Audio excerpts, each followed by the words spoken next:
And here we are. Oh, snap.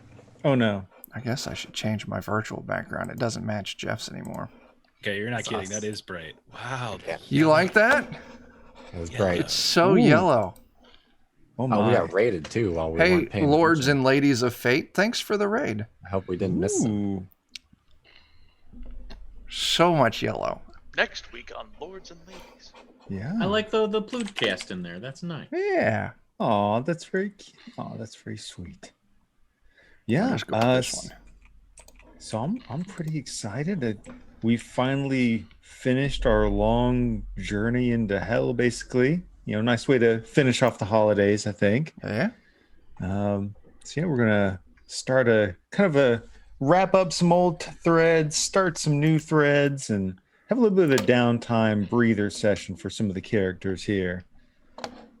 So we should probably go around, let people introduce themselves and their characters, I suppose. And why save the best for last? We can just put that sumbitch up first. Yeah. Chuck, what's going on? Happy accident of me putting this shit in alphabetical order is I get to go first. Hey, everyone. I'm Chuck. You're on Defenders of Cobalt, which is my channel here. So you found me already. You don't need to look any further. Congratulations. I don't know. I'm playing the mysterious stranger, an alien that's been living on Earth since life showed up. Just pretending to be one of the citizens and, blending in real well. And that's who I got. That's who I'm playing. Yeah. Pretty cool. And then we've got our magnificent man of the hour, Dan, the man. I'm Dan, and I'm playing the Identity Crisis having knockoff who may be becoming Shortcut. I think some of that's going to get sussed out tonight, and he may have a change in his archetype and some other things like that come up as a result of this. So Sounds good. and not even the only person, I think, having somewhat of an identity crisis tonight. So It feels good. I feel like we'll kind of reach that spot where you finish the first trade paperback, people have kind of started to feel things out, and then we kind of get into the solidification a little bit. It happens. yeah, I spent a while kind of changing my powers around a little bit, but I kind of settled on some that seemed to click pretty well.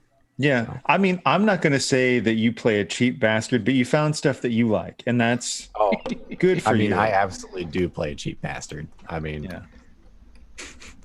my character is a vagabond as a background, so Yeah, that's right. You only shop at dollar stores. It's not that you min-max and found some abusive powers. It's that you only shop at dollar stores. that's right. It's definitely that. I love not it. the other one. He min-maxed his personal economy. That's right. Five Below is the only place he'll buy any electronics. Note to self: street level villain thrift shop. Yeah, and I only buy the crates of return goods for Amazon. Awesome. Amazon love warehouse deals. Then I sell them back. Lovely. Friendon, you magnificent bastard. Tell us about yourself. Hi, my name is Friendon. I make art on the internet for tabletop RPGs, weirdly, like the thing we're playing. And you can find me at the same Twitch username where I do that. I'm part of the Defenders of Kobold, which is what we're all part of here, us glorious miscreants playing this silly thing, in which I am Catastrophe, who is a familiar kind of the comic relief kind of position of a sidekick character, but he has his own sidekick, so it's like a sidekick Inception, and that character is a bat who used to only be able to say I'm a bat, but now gained the ability to speak. So I'm curious to see where that goes tonight. That's it. That's pretty awesome. And then, the guy who kind of keeps us grounded, keeps us on task, Jake, thank you for being here. Well, thank you for having me. I play Hollywood actor and aspiring producer Boris Raines Jr., a.k.a. the Master of Cosmic Darkness, Dr. Karloff. Nice. It's good times. And then last but not least, the big, beautiful bear that we all love, Jeff. Hey, I'm Jeff. I'm a beautiful bear. I also run an interest in lollygagging, which is we play tabletop role-playing games on the internet like everybody else. Twitch.tv/lollygaggers. up until tonight, I have been playing Barry Grant, aka the Missing Link. But our trip into hell and through hell and out of hell has changed Barry fairly significantly. He was possessed by not one, not two, but like 2.5 various cosmic and demonic entities, to the point where they were just fighting over him internally. Yeah, so he no longer has some of the powers that he previously had, because the legendary creature that was inside of him is now gone, replaced by Santa Claus. And yeah, he's got other powers now, which I'm sure we'll get into. But he's also going to be going by a different name, the Hellhammer, which is mostly because when he was going through hell, his friend Knockoff got him a hammer, and he's been able to channel his new powers through this hammer from hell. So there we go. There we go. I did something good. Yeah, man. Yeah, The you origins did, of man. my character. That's actually kind of awesome. It is weird. Yeah, definitely a big turnaround here. Yeah. We'll have a chance to kind of touch on that a little bit. Oh yeah. Sadly, as the last trade paperback ends, you guys are escaping through the dimensional portal to get back to your realm. Just as you're doing so, Surgeon Spectre does see a glimpse of her sister that she said she thought she saw an image of. I believe she had said it was Scarlet. And so at the last second, she sees an image of her sister in some other dimensional realm, and she has to go. It's kind of those things where it's the last second thing. She knows she has to. It's family. So she's gone, but she's not gone. We may still see the return of Surgeon Spectre. It might be an insurgent. Probably with super rabies. Super turbo my God. rabies. Turbo rabies. It would be amazing if something turns around, like there just turns out to be a plane now where it's just all super rabies. Super rabies, weirdly my confirmation name. Interesting. Okay, so note No to self: street level villain, thrift shop, You too? super rabies planet. I'll use shit like this. Go into the notes. Although I think turbo rabies might be more entertaining. But Turbo like rabies super- is. Hyper Oh, rabies. I mean, that's basically how you get the 28 days later zombies. yeah, this is Oh. a fact. That implies a speed element that like the fast zombies have. I like that, Jeremy. Yeah. That's thinking. Yeah. So you guys come back. Time's a little, weird whenever you hop through dimensions. You do come back. You're in the same year, but you can tell it's been a good 4 or 5 weeks since you left, even though it only felt like, I'm sure it felt like forever when you were in there, but it was not that long of an experience while you were in there. But you come back and a pretty significant amount of time has passed. Like, not so much that everything's just crumbled, but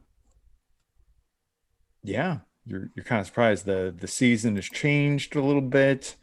It's a little bit colder. How's the Skankles? That's the real question at the end of the That's a day. great Is the question. Skankle still open? It's still, yeah. Skankles is eternal. If Okay. there's one universal constant, Skankles will always be as mediocre and pleasant as hot dog water can be. Okay. It's fantastic news.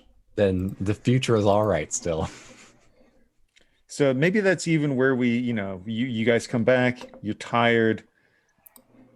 You stop into Skankles to get your free hot dogs. I mean, I'm sure we worked ourselves up quite a hunger for hot dogs. I mean, in fairness, when I go to Skankles, I provide the free hot dogs. Ooh. I want to ask, but I think I'm just gonna let that go. Yeah. Second night in a row, I've been on a stream where we've just like started talking about hot dogs, which is like the most bizarre read. And like Ken last night just kept talking about like hot dogs getting shot out of a tunnel. It was the weirdest thing. Well, that sounds on par for him. Can you really bring like that frank conversation further? I think if you do, we'd all be in hot water. Ooh, All right, we're done. hot water. There we go. That's good, Jake. Oh, We're all on hot water now. Yeah, oh, it's nice to have Ray back. Yeah. Oh, and then no, 3 seconds in. Fuck! Get out of here! Technically, it's 17 minutes in, but you know, Oh, same fair, difference. Fair. All right, fair. You guys, you receive a warm welcome. You know,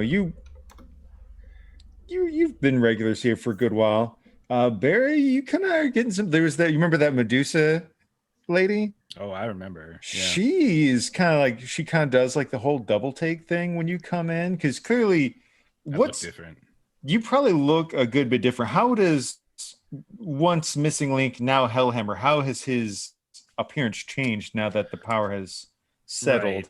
So, I mean, like clothing obviously is significantly different. He has this amazingly dashing, like red coat with like, you know, like these, the trim is kind of like, you know, furry white and whatnot. And he keeps it unbuttoned. And so he's not ashamed of showing, you know, what's underneath because he's always been a very muscular guy, but he's always been dressed kind of tattered, but he's just a little cleaned up. And the most important thing is that his big old bushy mutton chops have a little salt and pepper in them now, so he looks a little more dignified than he did before. He just generally just looks cleaner, and his hair is kind of slicked back a bit. Does he like eat his hot dogs with his pinky out now? I don't think he'd go that far. He uses Like that. fancy mustard on the hot dogs instead Yeah, of he yellow definitely mustard. uses Dijon on Okay. hot dogs now. All right. Man, Oh man, yeah. So you get the double take from her, and when you ask for the Dijon, you kind of get that whole like, "Oh my, look." New York City. And if you don't mind, a knife and fork, please. Thank you. Oh my! You're getting the Oh, vapors. Yeah. She doesn't The know thing how to is- handle that. He's probably actually radiating literal heat, so it does actually help. It actually warms up the subpar hot dogs as well. Yeah, exactly. Yeah. It does. Yeah, so you now get to enjoy instead of cold hot dogs, you have lukewarm hot dogs, you know, and they're about as good as you can hope for you. I hope he radiates that to the rest of the team to improve all of our hot dogs. Yeah, you know. Yeah. Put a I mean, marshmallow I on a think stick, just kind of hold it by him. I don't know. I don't want to speak for the rest of the group, but I could usually have. I'll take an option that improves my hot dog. hmm When she I'm gonna say when she brings back the knife and fork, it's like plastic, and I'm gonna thank her polite. That's okay. And then I'm gonna reach over to like one of the napkin dispensers, and you all are gonna see. I'm just kind of looking at it kind of strangely, just like kind of curiously. And I'm gonna open the coat up, just kind of stick it in, pull it back out, and you're gonna see there's just a handful of like really nice looking cutlery that I'm just gonna place on the table right in front of y'all. I'm So we can getting one start of them. eating our warm hot dogs with knives and forks. Oh my goodness! Such class. I didn't know They such probably a won't thing even was know that their possible. napkin dispenser's gone. I learned a few things from having so many different beings in my head. A few things. So I think so. You kept the hammer, and I think your other power that you're going with now is transmutation to kind of mimic the whole like Santa can just pull whatever the hell Yep. out. So I can pull whatever I can, you know, that kind of stuff. And I can also like kind of shape and change things and shrink things and large things, that kind of stuff. I have a lot of like dimensional control now for how. So you know, with the hammer and the ability to manipulate things, instead of Plastic Man, you're like Plastic Wham. yeah, I mean that was definitely on the table for the new name, Mhm, but mhm. Hellhammer got more votes. Yeah, that's on fair. Twitter. Yeah. Plastic Wham. Now I want to make Plastic Wham. Plastic Wham does sound good. So yeah, you guys get a little bit of a breather. You get some food in you. You do get a phone number left for you on one of the napkins there, and we'll go with Lucinda for your Medusa admirer. Okay. Writing it in me notes. Just In make my sure you cover notes. all your mirrors up before you invite her over. Oh. Yeah, it can be a little awkward. Oh, I'm gonna keep those mirrors nice and free so we can. Never mind. I'm not gonna go. Do you need to get one Cut to put to on a your sh- Just gotta ceiling? move him to the Just- Cut to a The sad shot of thing is, you you guys. with like a beaded curtain being like, this isn't the only hammer I wield. And there's like mirrors of like glued to the ceiling. Yeah. Which, My and I apologize. first- It my begs first the weird apartment. question.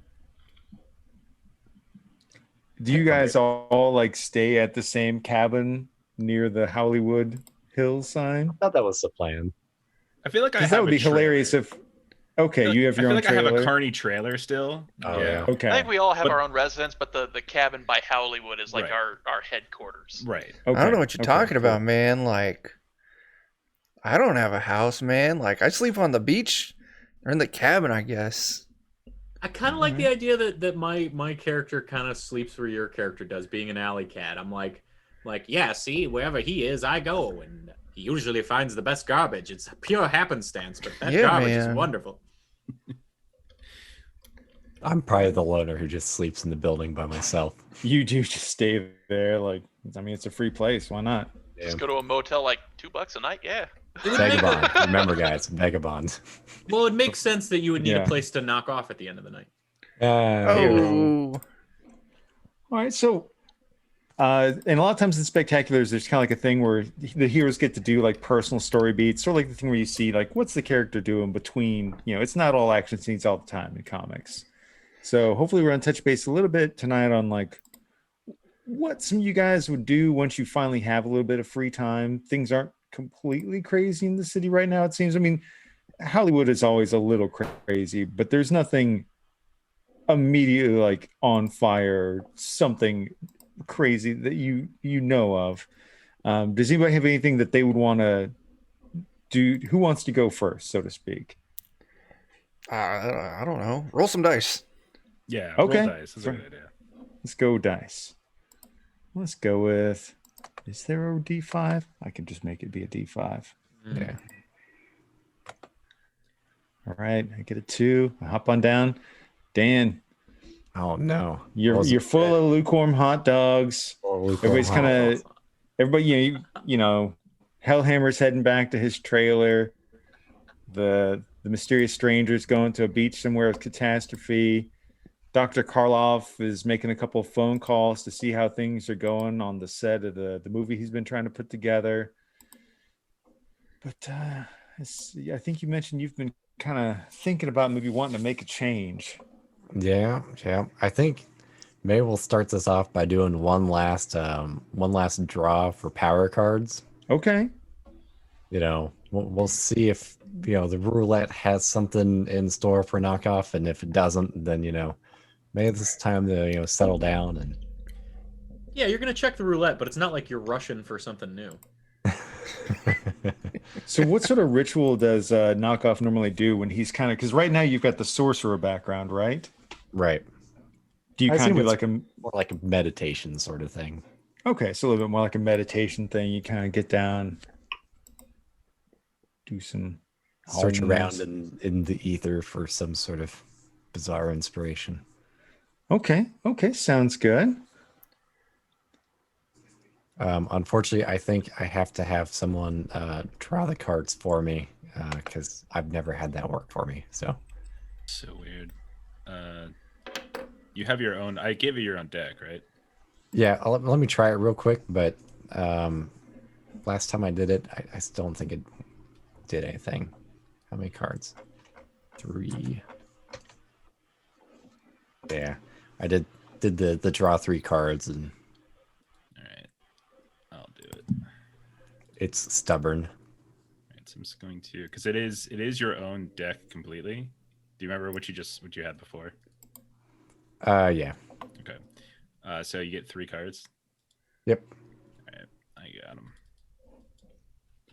Because I had portal, clairvoyance, and illusions before. Okay, we got air manipulation, time manipulation, and telekinesis. Oh, that's kind of fun. It's a fun group. Yeah, They kind of thematically go together in a way too. Mm-hmm. they do. Like So the pause, question is- pause time, push things, pull things. It's like you're a Jedi. Yeah. I will say, I think Dr. Karloff may already have time manipulation. Yeah. And I had it first or second, depending on how you want to look at it. I mean, that's just one of those like superhero I get that courtesy shit. things. Like, it's not saying that you couldn't, but you would be the dude that shows up on the team and be like, I do time manipulation too. I'm Red Yeah. Lantern. In fact, I did it before you did. What? Yeah. I think right now my powers are all unique Mm-hmm. that I have. There, I drew a new one to replace time manipulations, animate objects. Okay, and I've actually gotten rid of that one once before. So All I right. think then the next question is, do I keep illusion magic or not?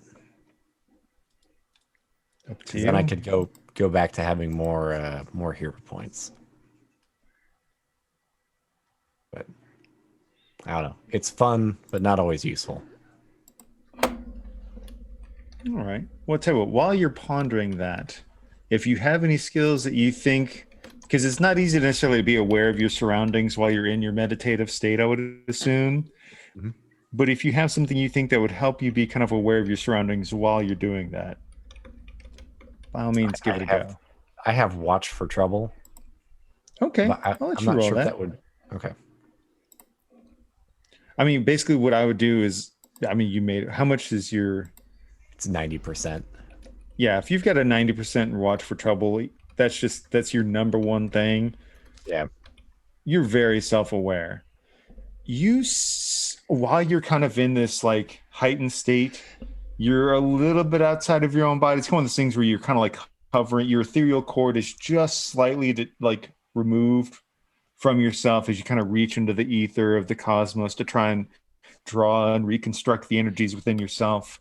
Mm-hmm. And as you're doing that, you see it's just barely out of the corner of your eye, but you see like this shadow or specter also in the ethereal plane, and you see it kind of skitter off to the actual Hollywood sign, Oh, and you see it kind of enter into the H. perplexing. And Is this something I'd be able to kind of follow in my state, or should I like back out and try to real life go there? I wonder. you could. Is this like an ethereal only sort of thing, or?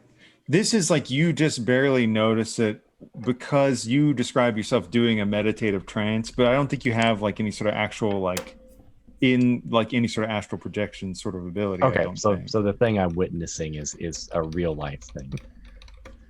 That's just No, what- if you choose to come out of it, you look over there and you don't see whatever this weird movement was in the ethereal plane.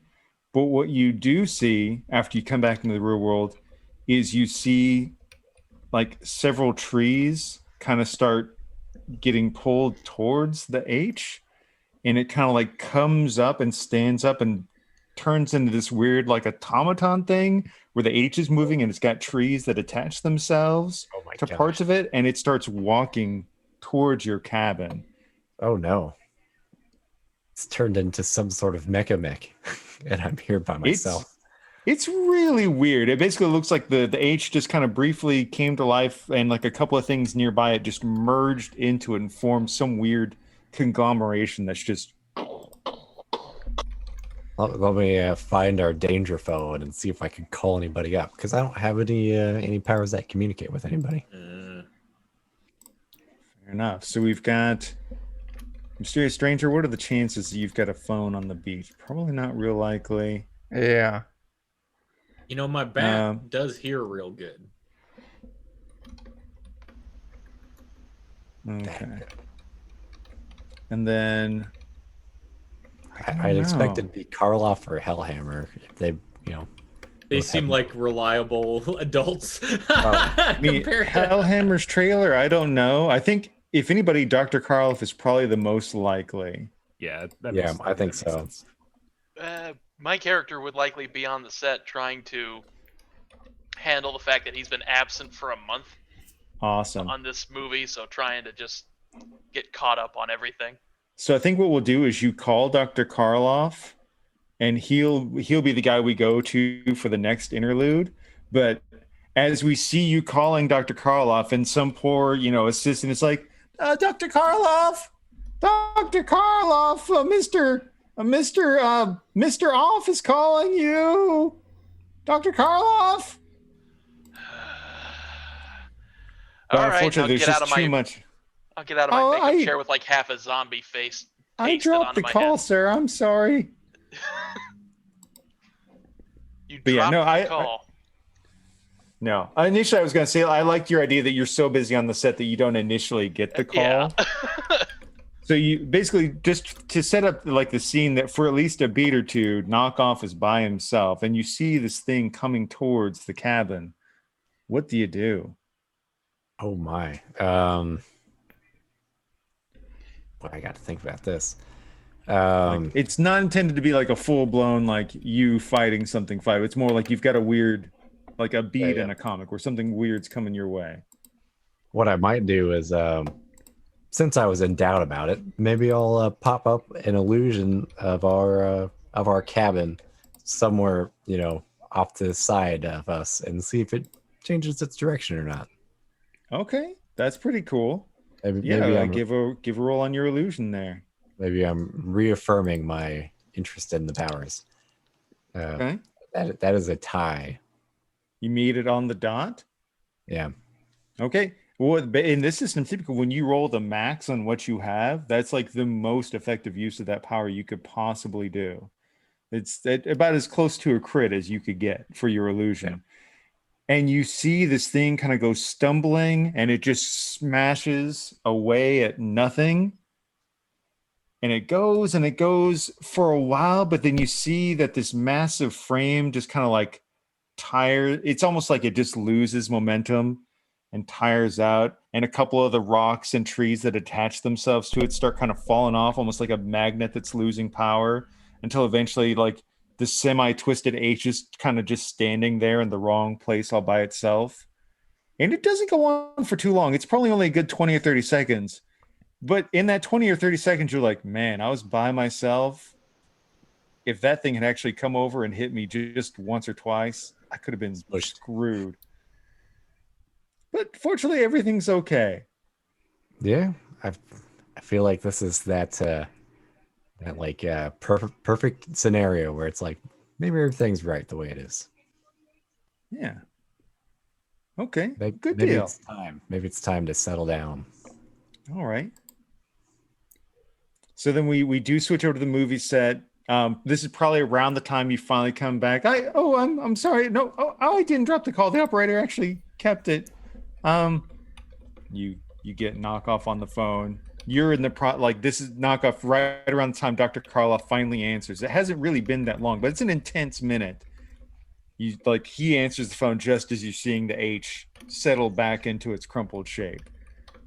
Is it still not on the Hollywood sign itself? But no, it literally, like, it's almost like it animated, gathered stuff to it, and kind of like marched with a lot of aggression, but lost steam really fast. But it was a big ball of force for a little bit of time.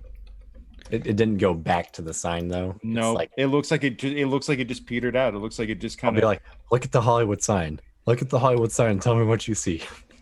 Or Hollywood. Sorry, I'm goofing it up. Well, I'm looking at it right now, and it says, "Ow, what happened?" Almost me and our house getting flattened like a pancake.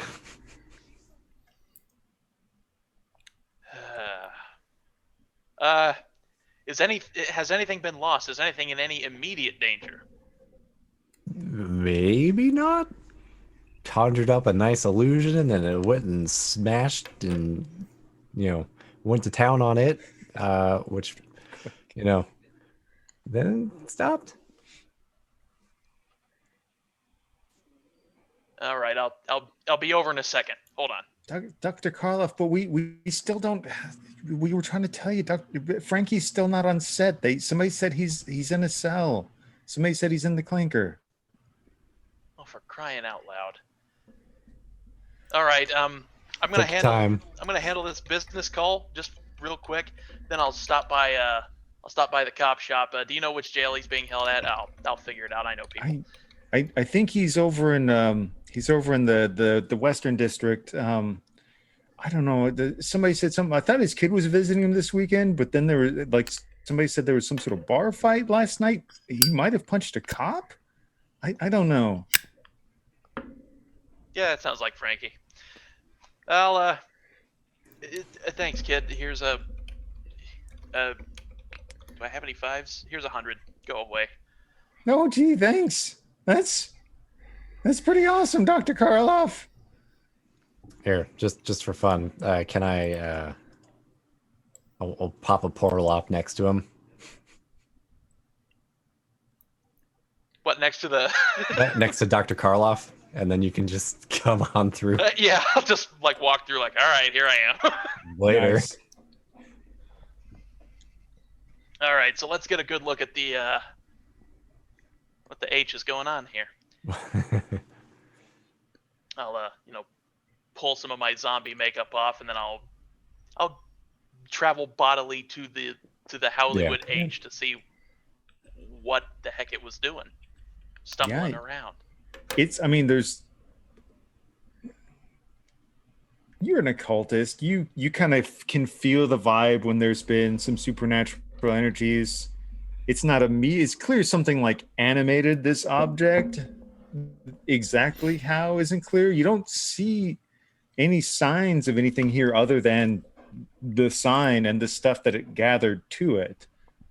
I'll kind of explain my little ethereal, meditative encounter of But sorts. like you can see where the H was, and you can see that it's like it gathered a bunch of like in the picture behind you.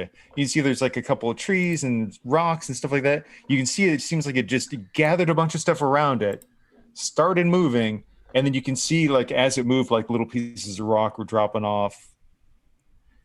It seemed to have only been able to get so far once it was animated.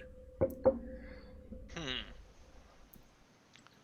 it's collecting what appears to just be raw materials, raw resources. It kind of, assembled a frame to walk and arms to smash.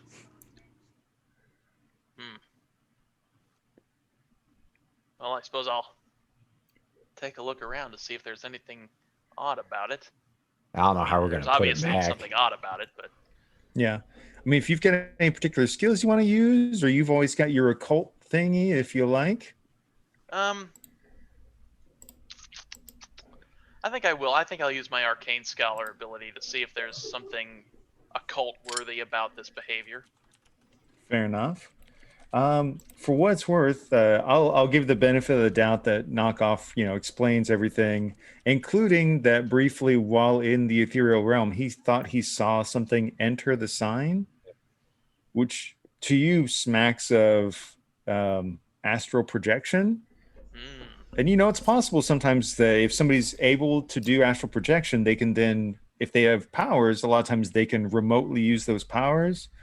A lot of times you don't have the full oomph when you're doing so. It would probably be hard to maintain something for a period of time. So if something broke their concentration, say, that would end it. Yep. Or they might just it's like this very much looks like something had a big burst of energy and then it just tugged petered itself out. out. Yeah. So you get the feeling like somebody astral projected themselves, used some sort of, you're not quite sure if it's transmutation or just, the animation of an object.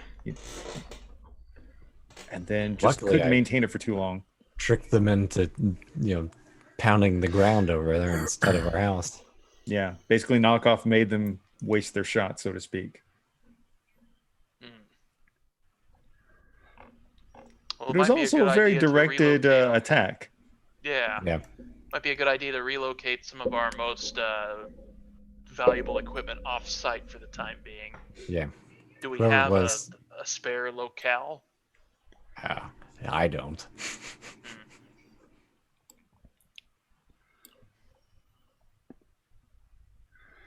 I'll see about getting a trailer or something that we could just load our stuff into.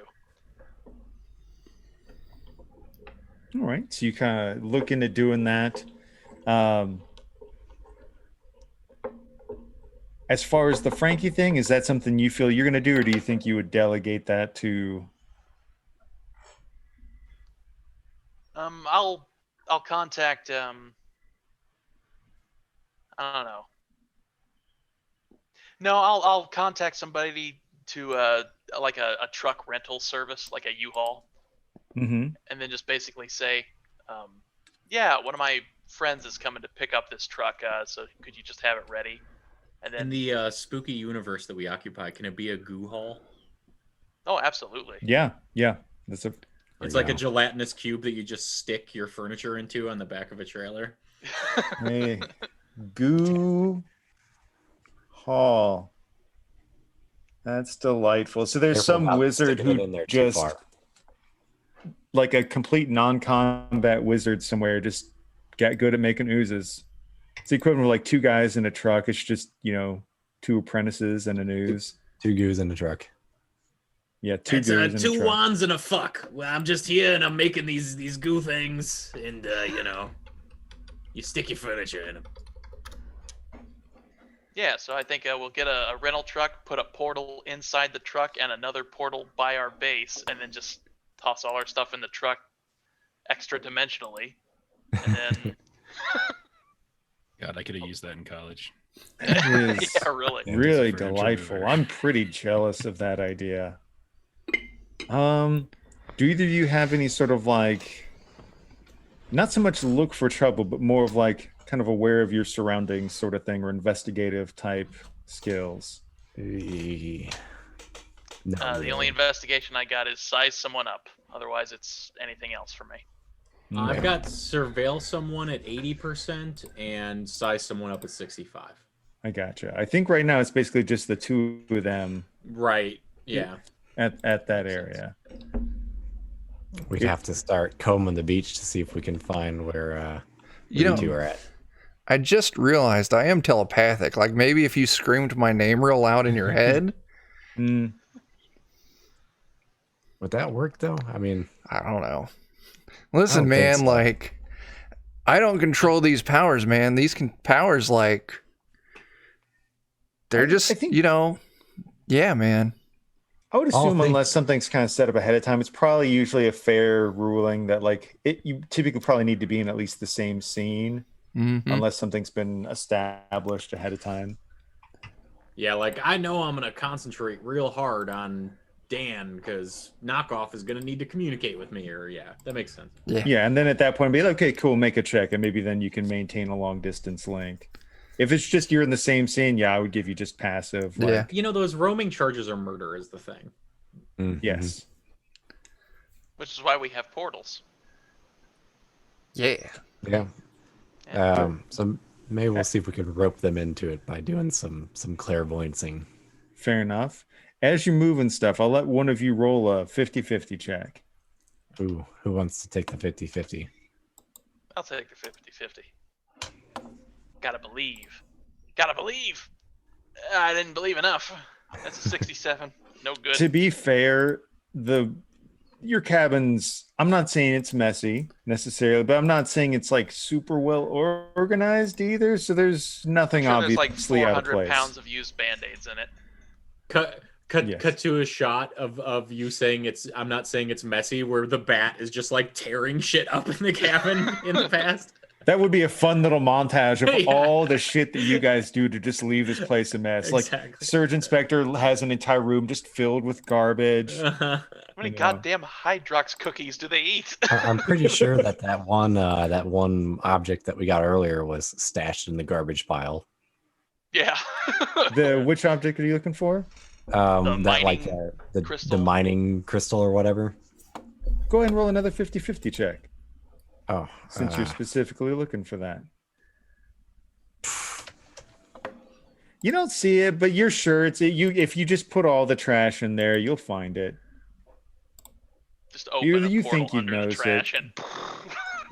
and I know we put it in the trash for Yeah, safekeeping. you put it in the trash for safekeeping. So if you just take all the trash, you'll find it later.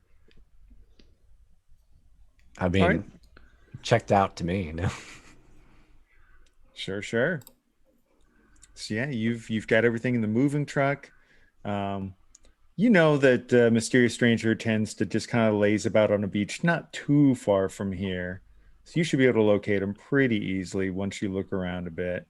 yeah, I'll teleport. I'll find a high vantage point and then teleport out to the beach. Just kind of look around. Sure I'll thing. shoot streaks of darkness back and forth across the beach to sort of hopefully catch his attention. Nice. So, stranger, catastrophe, you're just out enjoying the sunlight. It's pretty cool. Did you either of you have any like particular goals you were aiming for now that you've come back? Just like getting some sun, man. Maybe like catching a few waves. Hoping like, yeah, man. Right, just kind of enjoying your time. I'm my cat is trying to enjoy that time with the mysterious stranger, but is catching some passive aggressiveness from my bat right now. Oh yeah. Hey, buddy, what's the problem? Why are you so standoffish?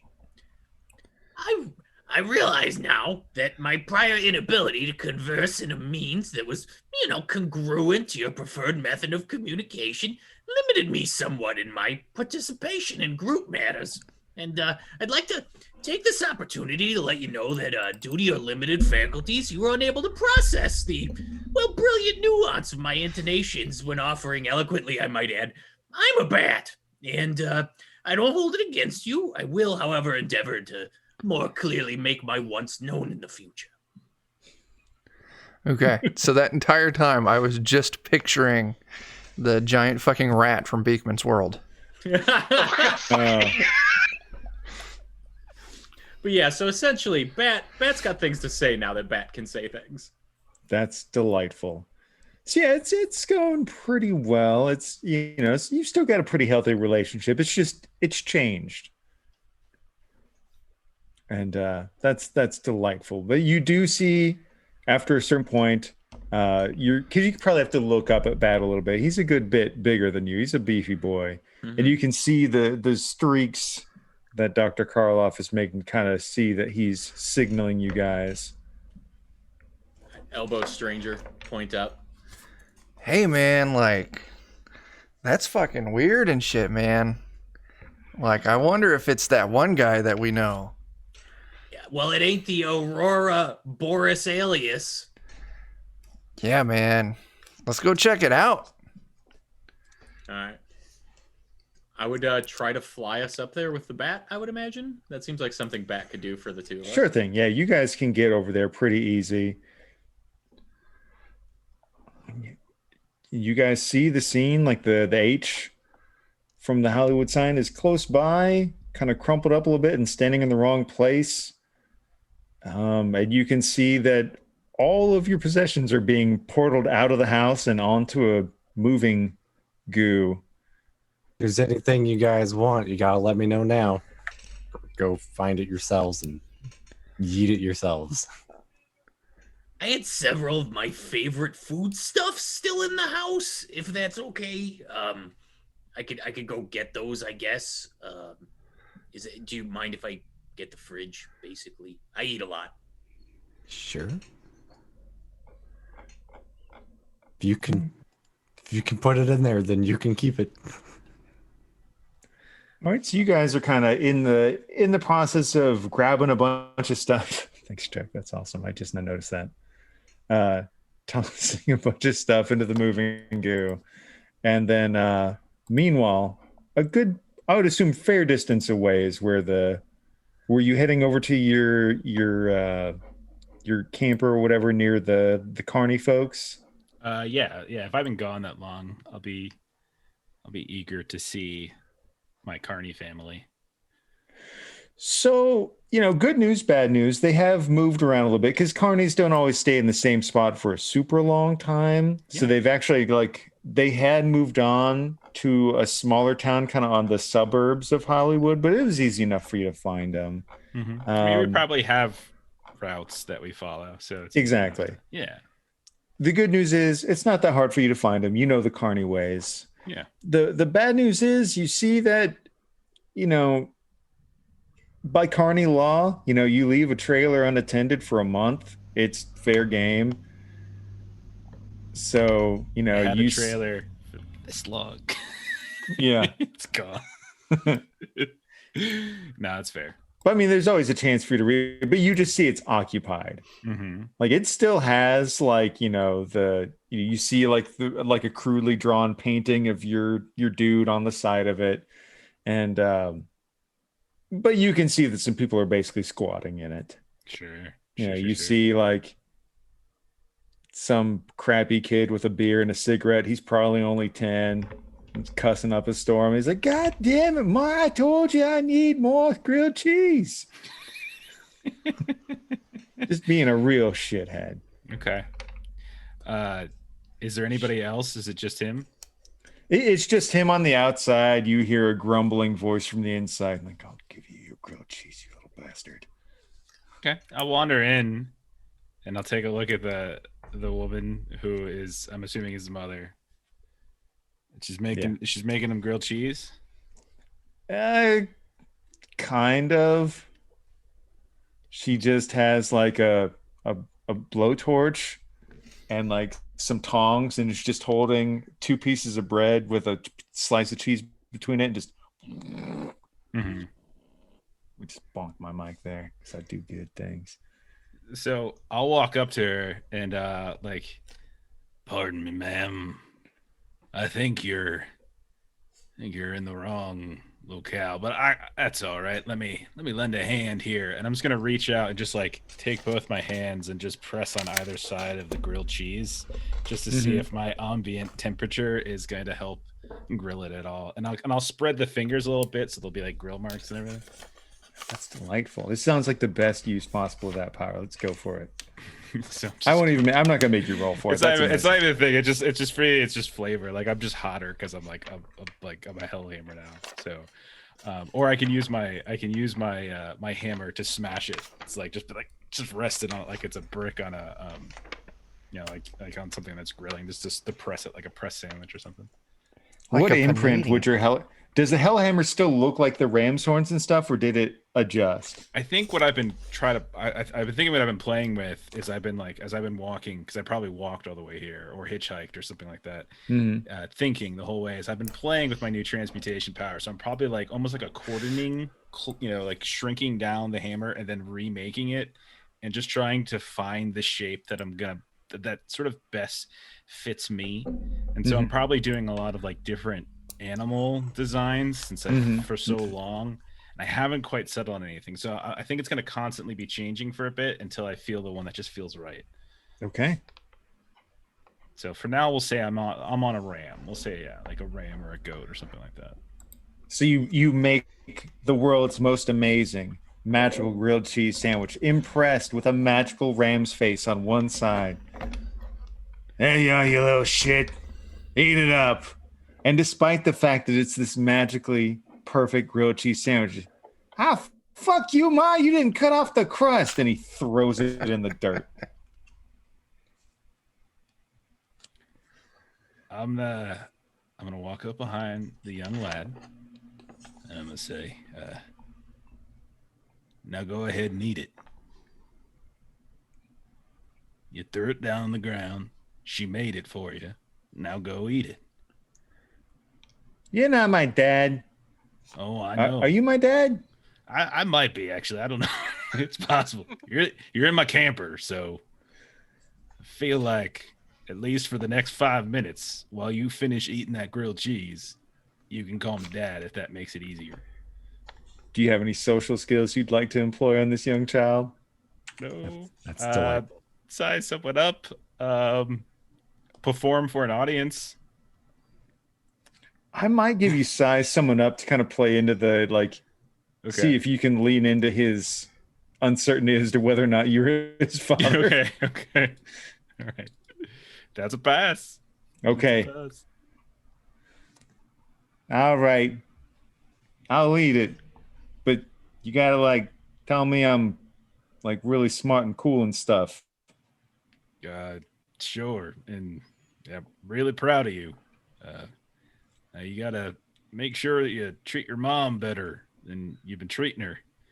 Yeah, no more of them cursed words there. And it still tastes better than what she makes.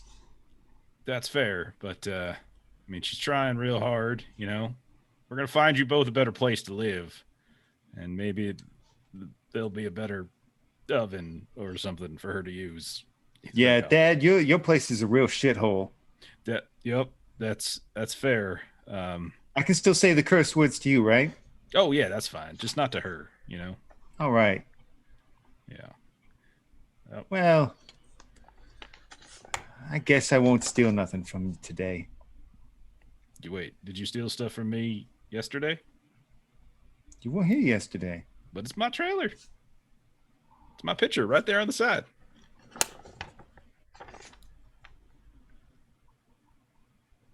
Okay, that's fine. You just keep eating. This kid's got a Barnum lump of and coal in his Bale. stocking. Oh yeah. As you're doing that, you a familiar face from the camp. I'm not quite sure is the best way to describe. Kind of like it's a conglomeration of like trailers, sometimes tents, just like the hodgepodge living quarters of the people that are on the constant move. I literally am just picturing Carnival from HBO in my head. Like that's pretty much exactly what I'm picturing too. And let's just lean into that. You see a tall, broad-shouldered guy, maybe one leg with a little bit of a limp on it. Kind of has like one side of his face smiles a little crooked and the other face is a little still. Hey there, Barry. It's good to see you back. Turn around and look at him like, yep, sorry I had to step away for a few weeks. Had some other business to attend to. Yeah, no, that's okay. Tell you what, I'll get the word to them in a little bit, but in the meanwhile, we should probably talk for just a little bit. Okay. Well, Can we? what do you want to talk about?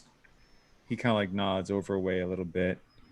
Listen, anything you can say to me, you can say in front of my son.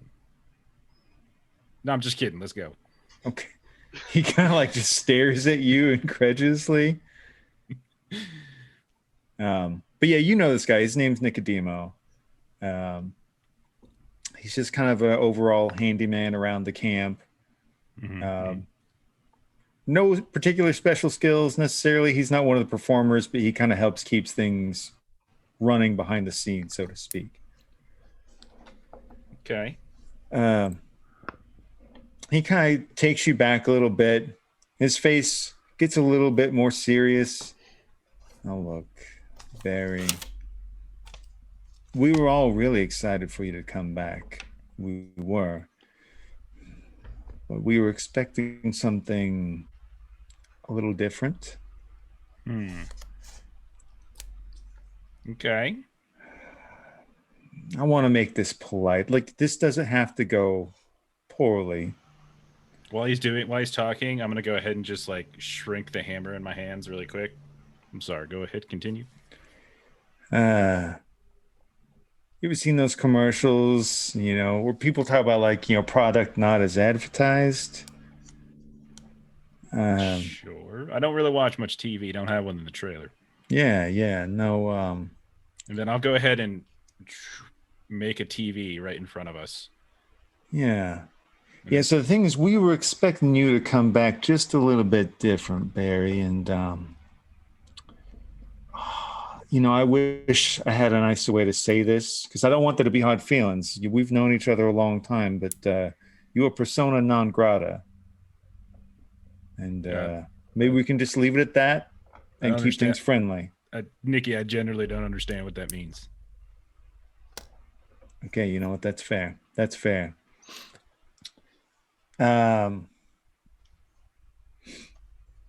You're failing to fulfill your role that you were made for. I think you know. I was made for? Yeah.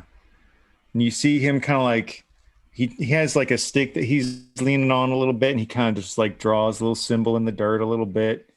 Looks familiar to the ritual that you did with Baphomet. Where did you learn that symbol? No, come on, kid. I've known you for a long time. Wait a second. What I'm saying is, this can be friendly. We can just part ways. But you are not welcome here anymore. You no longer serve your purpose. What does management have to what? say? What does management have to say about this? You're just I'm gonna take this from some grease monkey over here. I want to talk to management. If I'm going to get let off, I want to talk to who's in charge. Okay. You want to play it that way? I ain't playing at nothing. Oh, look at your kid over there eating a sandwich. Oh, he's all out of sandwich. Look at that. He found a bottle. And you see the kid, like, kind of like his body kind of like becomes rigid in a weird way. And you see him pick up some broken glass on the ground and starts raising it to his mouth like he's going to eat it just the same way he was eating the sandwich. Now, before you get too crazy here, Barry, you ever heard the phrase, the devil made me do it? Sometimes it's true, and I'd sure hate for that little boy to start eating himself a mouthful of glass. Now, let's just be civil about this. Yeah, let's be civil for a second here. Let's just think this through. Hmm. Now, I get what you're putting down there, Nikki, but you're talking to a man who went into hell, came out of hell, and in doing so, you have to presume that whatever big old demons and such that presumably you work for got their asses whipped by this one right here. You're threatening me. That's the tact you're taking here. No, see, that's the thing. That's not how I play it, because I see you. You're a big, tough guy. Man, you're so impressive. That's great. Look at all these people, just these flimsy, just little bags of meat and blood. They're just so fragile, and you can't be there for all of them, can you? But you know what? I can reach almost any of them in a moment. They're all so close to an accident. Do you see that fellow over there changing a tire? Just a split second, something in the wrong direction falls on him. You mean that fella right there? And then as he's looking, I'm just going to jam out my signature weapon, which probably has like a little goat horn, like right at his face. If that's all right with you. Yeah. Yeah. So I'll take, I'm trying to like signature weapon it basically. That's delightful. Okay. That's good. 72 is good. 72 is good. And that's enough damage that you see, because you're hitting this dude, because you're picking up some clear vibes. When you hit him with it, are you going for a lethal hit? Yeah, I'm fine with that. Okay. His neck cracks. Where would you hit him? How do you want to describe how? Right in the face. I would basically, like, if we're saying my hammer is now a ram's head, I would just like ram's head butt him right in the face. Okay. His head splatters with the might of your blow. Give him just a classic bonk. Yeah. And as he lays there, you hear the same voice now come from the kid. Oh man, that was real good. You put that guy down so hard. Oh my God, did you see that? The panache, man, the technique. No, yeah, so feel free, man. You want to keep going at this. I can go wherever I want to go. I've got plenty of hosts here. Now, granted, you hear a scream now. Oh my God! Oh no! Jonesy! Why? He killed Jonesy! Oh my God! You hear the mom screaming bloody murder for the man that you have just demolished.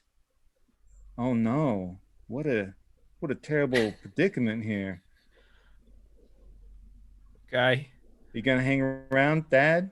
Or are you gonna take that friendly warning and leave before things get more complicated? Okay. I'm not gonna fight you. You've won this round. All right. But I'll be back.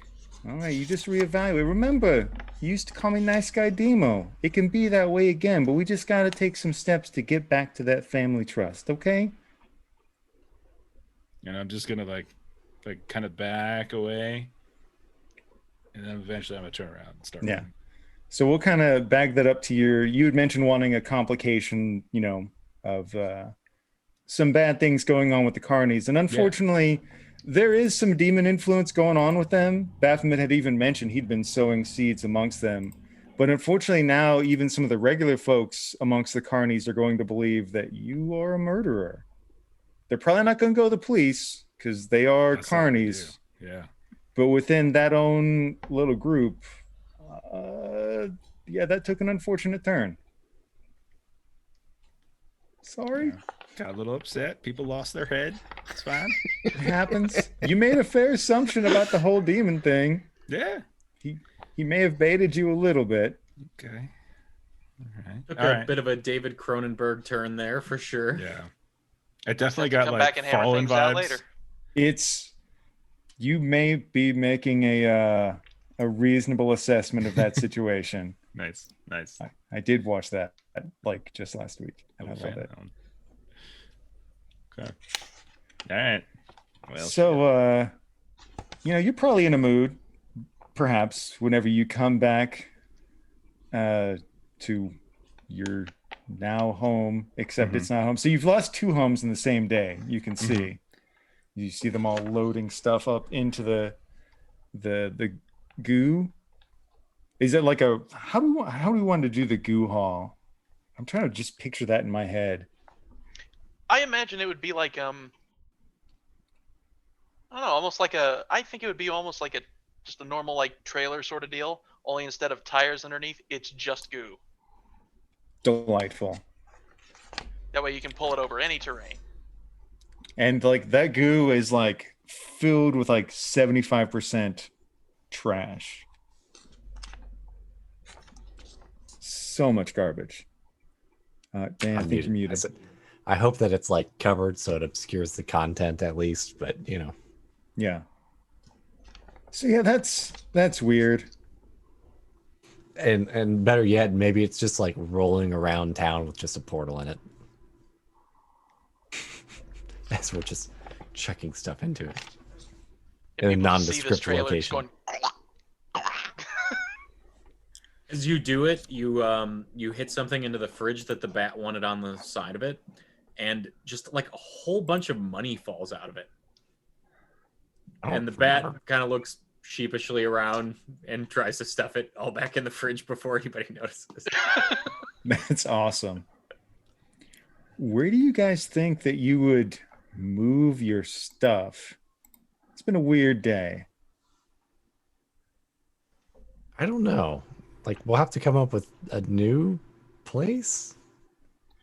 Yeah, man, like we could put it on the beach, but like people are gonna steal it.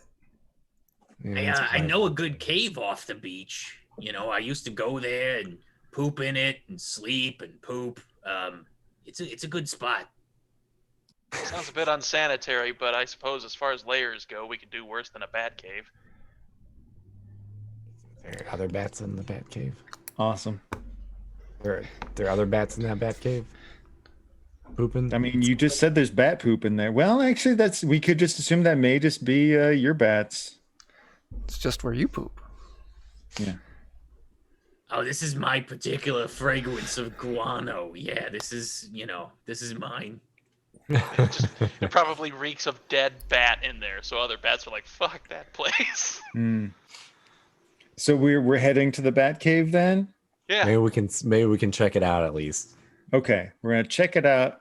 We'll roll a d5 for reasons.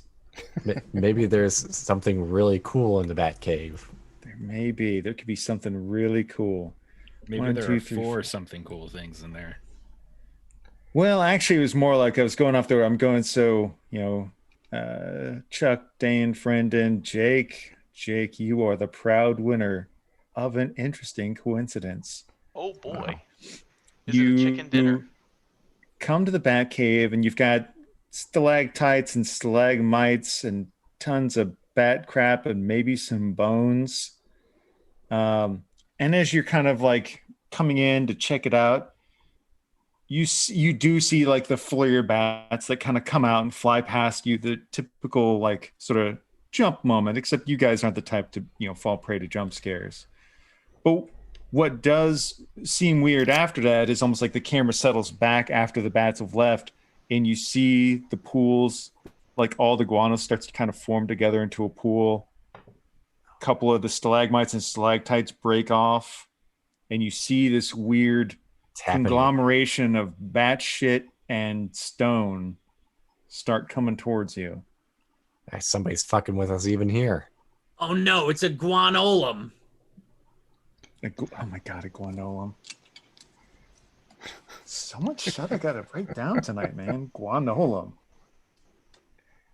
God, gotten to playing a few games lately. I got all these puns stored up, man. I gotta go. I love it. Guanolum. Yeah. So the guanolum approach is it for better or worse. You're the first guy to kind of like look in and you see the guanolum. It's not right up on you. It looks like we'd probably have to spend around to get to you because it doesn't look like it's super mobile. But you see something has like combined these elements together, spliced them into some weird guanolum that is approaching. Hmm. Just like what happened at the Hollywood sign. Yeah.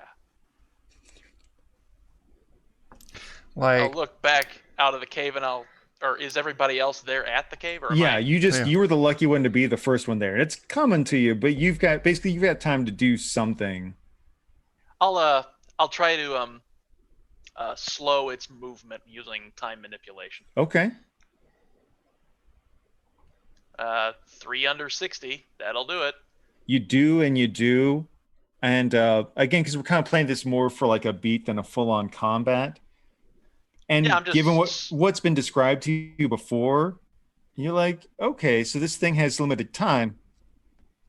And yeah, you're just the person to deal with that. You slow it down, and it slowly is moving. You see the guano kind of drying out, specks of earth and stone falling out of it until it's just by the time it finally does reach you, it just kind of collapses into a horrible mess at your feet. Someone Like should look around with just reaching out. special eyes and see if they see anything standing out with this. Yeah, I'm gonna turn back to the cave and I'm gonna say, you guys gotta see this shit. hey, Heyo. Yeah, if anybody has anything that they think would let them kind of peer into it or investigate it, by all means. It's a little weird. Really have like investigate scene. I'm more like sizing people up and observing people, like sneaky stuff. Yeah, but you get the feeling that even here, something is able to sense you, and you already made the check earlier to be aware of astral projection. If you have somebody who can do that, they could just lurk and be almost all but invisible unless somebody had some ability to track them down. Catastrophe, look with your special eyes. Yes. You use your spectral vision. Yeah, I think between my cat friend here doing his best to look in the dark, and I'm gonna concentrate on noises hitting surfaces here too. The two of us, I've been talking a lot. Cat buddy, what are you thinking? I mean, yeah, that sounds good to me. He talks a lot now. I don't really get to talk much at all. And I'm gonna go ahead and roll that. Okay. 23. That should go under even general stuff. All right, so you've got like spectral vision under your or is that basically rolling for the bat?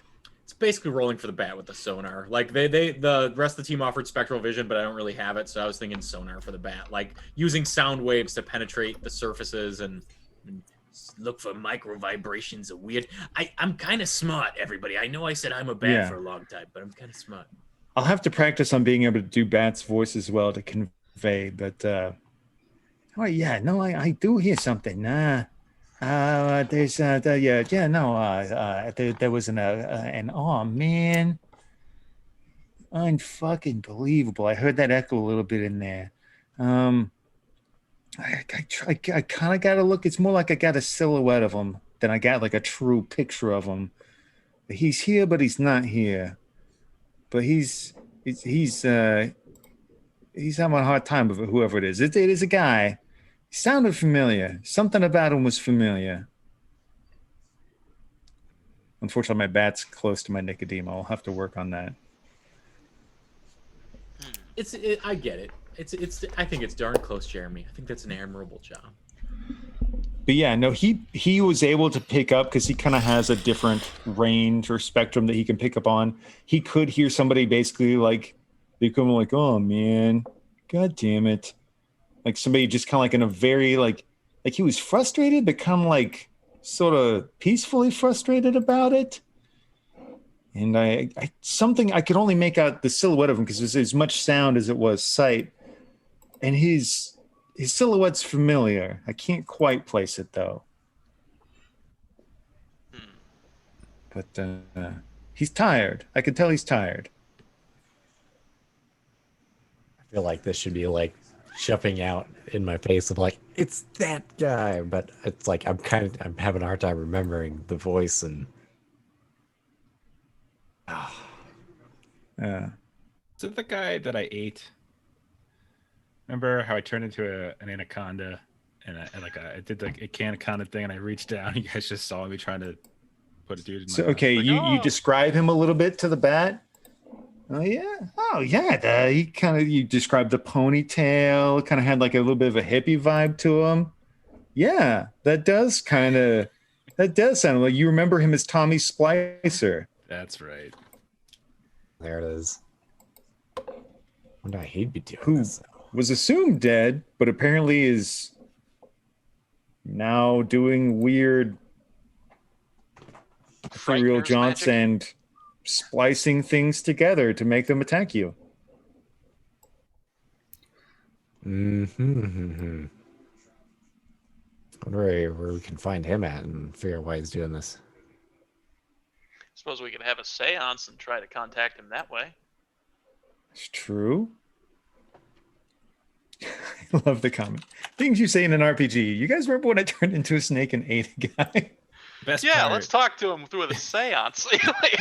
The best part is I didn't really turn into a snake. It was just a human being. It's like just trying to Just dislodge unhinged your jaw. just unhinged my jaw and started consuming him down.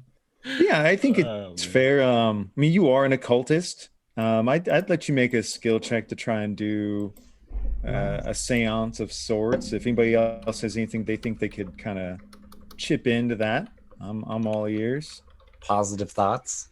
I can act creepy. So what I'm gonna do is do spooky seance things in the background. Okay. Sort of set the vibe, the atmosphere.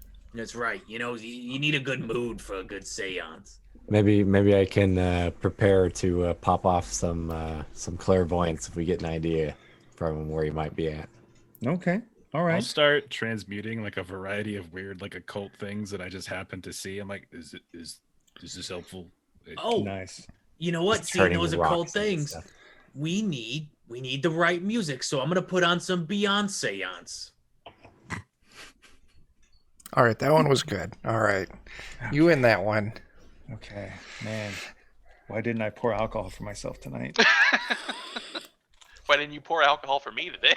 I know. I'm sorry. But yeah, Yeah, let's. I'll ask the Hellhammer if he's got one of those, one of those Parker Brothers Ouija boards that he can whip up for us. I will. I'll one second. Reach in, pull out like a little. Looks like Nice, like a little yeah. toy, like a toy rocking horse, and I'll just be like 1 second. And then I just place it on the ground. This will do. Oh wait, 1 second. And then I put like the little dial thing that you have to use to move around. It's like, oh, glow in the dark. Nice. Very nice. Yeah. Very nice. I love it. Yeah, I'm going to add in some advantage dice for your check here to see if they add some extra pips. Because that's great.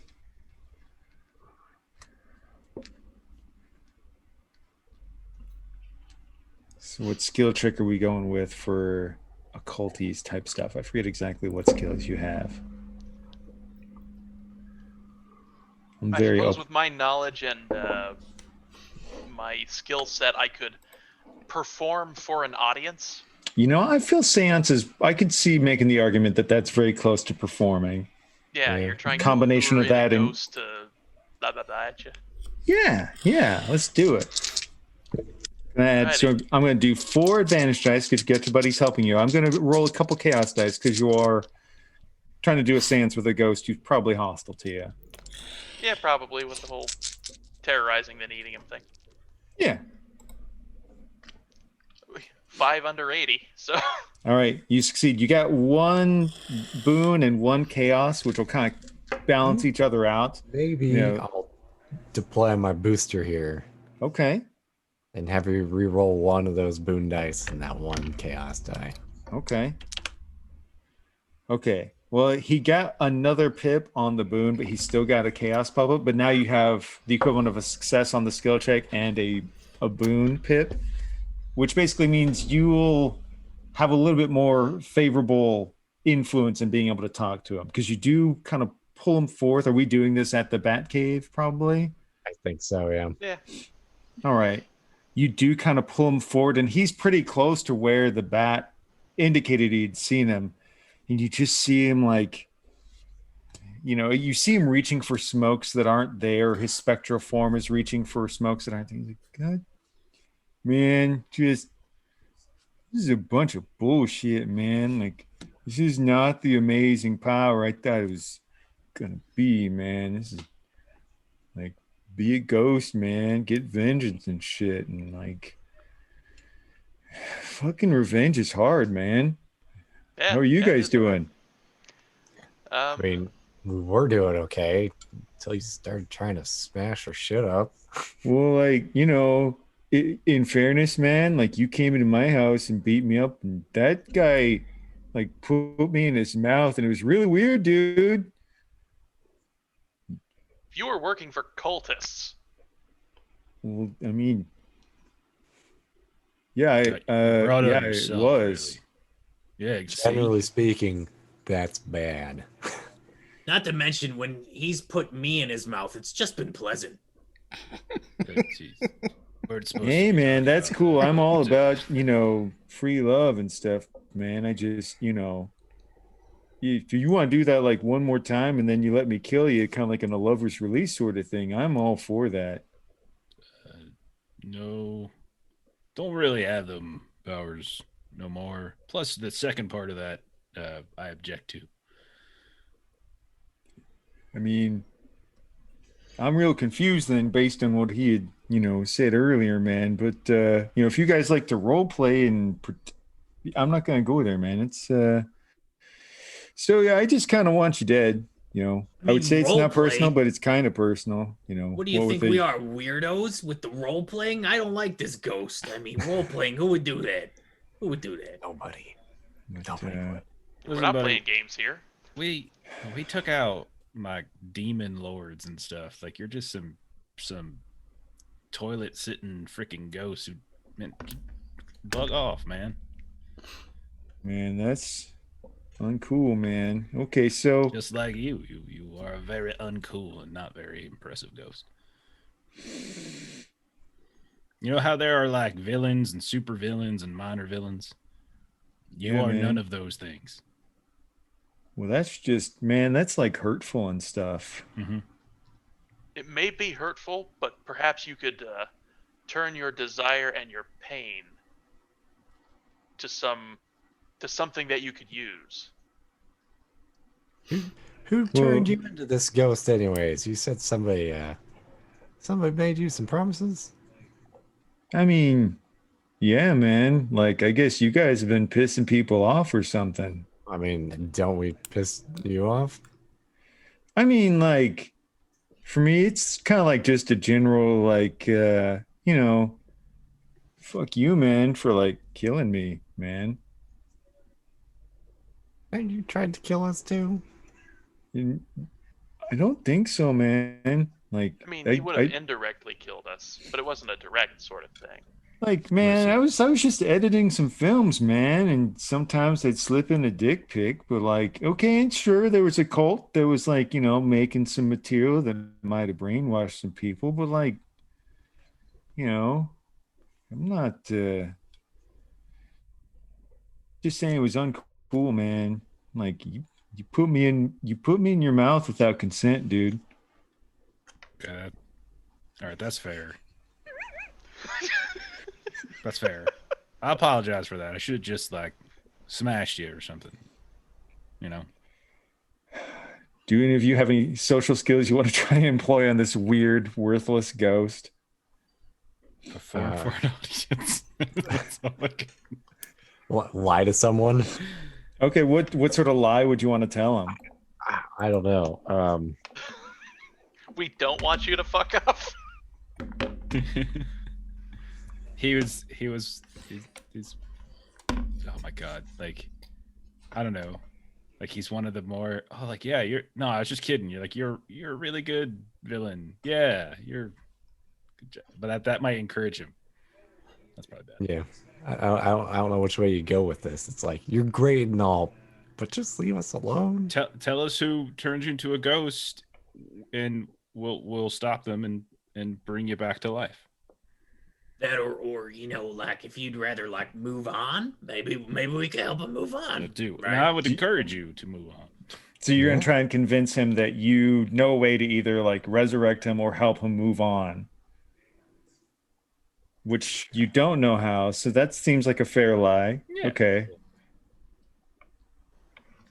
I mean, I assume that we'll just like have this little conversation openly in front of him because he seems a little dim-witted. okay, man. Like that. I'm not gonna lie, man. Like I thought I was gonna have like all these amazing things I could do, man. But like, if I stretch myself out too far, man, it's like really exhausting and stuff. That's Like, been my You experience. really wouldn't want to try too hard and get too tired now, would you? I mean, man, do you have any idea how far it is from here to my trailer, dude? Like, Jesus. You have a trailer? You fucking killed me in my trailer, dude. That was a trailer. I thought it was an apartment. My bad. Well- My bad. Yeah, man. Hey, whatever happened to that trailer, by the way? I mean, I don't know because Is it I'm still totally that not place? there right now, man. It's not where we left it? No. Is that clairvoyance role that I was talking about? Okay. Is there an insight check? Can I size someone up to see if he's Okay, lying so about here's the thing. I will give you a free insight check. No roll required. This dude is obviously a shit liar. this? You're like a no. But So- Dan, the weird thing is when you try to do clairvoyance, as soon as you do, dark forces jam pain into your eyes as Oh, you you see know that that was- some force, probably greater than him, has been directly applied to try and obfuscate Okay, because crying. that was a 54 on 60, so it's pretty close. It is. I'll actually even pull up the thing. It's like any attempts to use magic or divination techniques to locate something fails instantly. A cloud of dark magic lies like a haze around them. Well, at least It's we clear know- it's not from him, but it's whatever it is pretty intense. Well, it at least confirms we know where it's at, and we know that's where it's at now. Yeah, you know where he's at, but whoever his patron is pretty obviously Interfering. put something on him to avoid scrying. Yeah, dang. That makes it so I can't make a portal there. But So like, you guys wait. are pretty. So who was blocking? Wait. So we're. I think I misunderstood. You something. don't know. Like you try to scry try on to do him, or clairvoyance. So and there's an trying to auto fail. Okay, so you're trying to scry on like whatever power like might be. Just where his trailer was, I was gonna try Right. and see if I could see that it was still there. You But tried We've to been do so. inside the trailer before. You have. You know where it is. Okay. You know that your power should work. Okay, gotcha. You've been there. So this is what I'm trying to communicate is it's obvious, like you know, especially because you've been there, you've seen the inside of it. You know this power should work. There is another power directly interfering with it, preventing scrying. Yeah. And that's not even me trying to be a jerk. That's actually straight out of the module for like, there is some greater power that's preventing scrying. But you would be aware of that at the very Okay. least. It's obvious something's interfering. Yeah. So like, yeah, man. I mean, like, no, I'm totally not at my trailer or anything, but I'm interested about this whole like resurrection or moving on sort of thing. It's something we could definitely do, but you know what we're gonna need is we're gonna need like some of your possessions and such that we can help make sure that your soul is tethered to this universe, right? And I mean, I feel like the only place we can get that is probably your trailer because you live there. So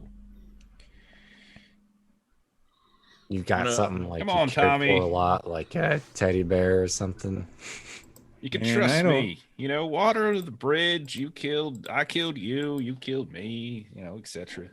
I don't know, Happens. man. The boss is like, he's pretty scary, dude. And I don't know that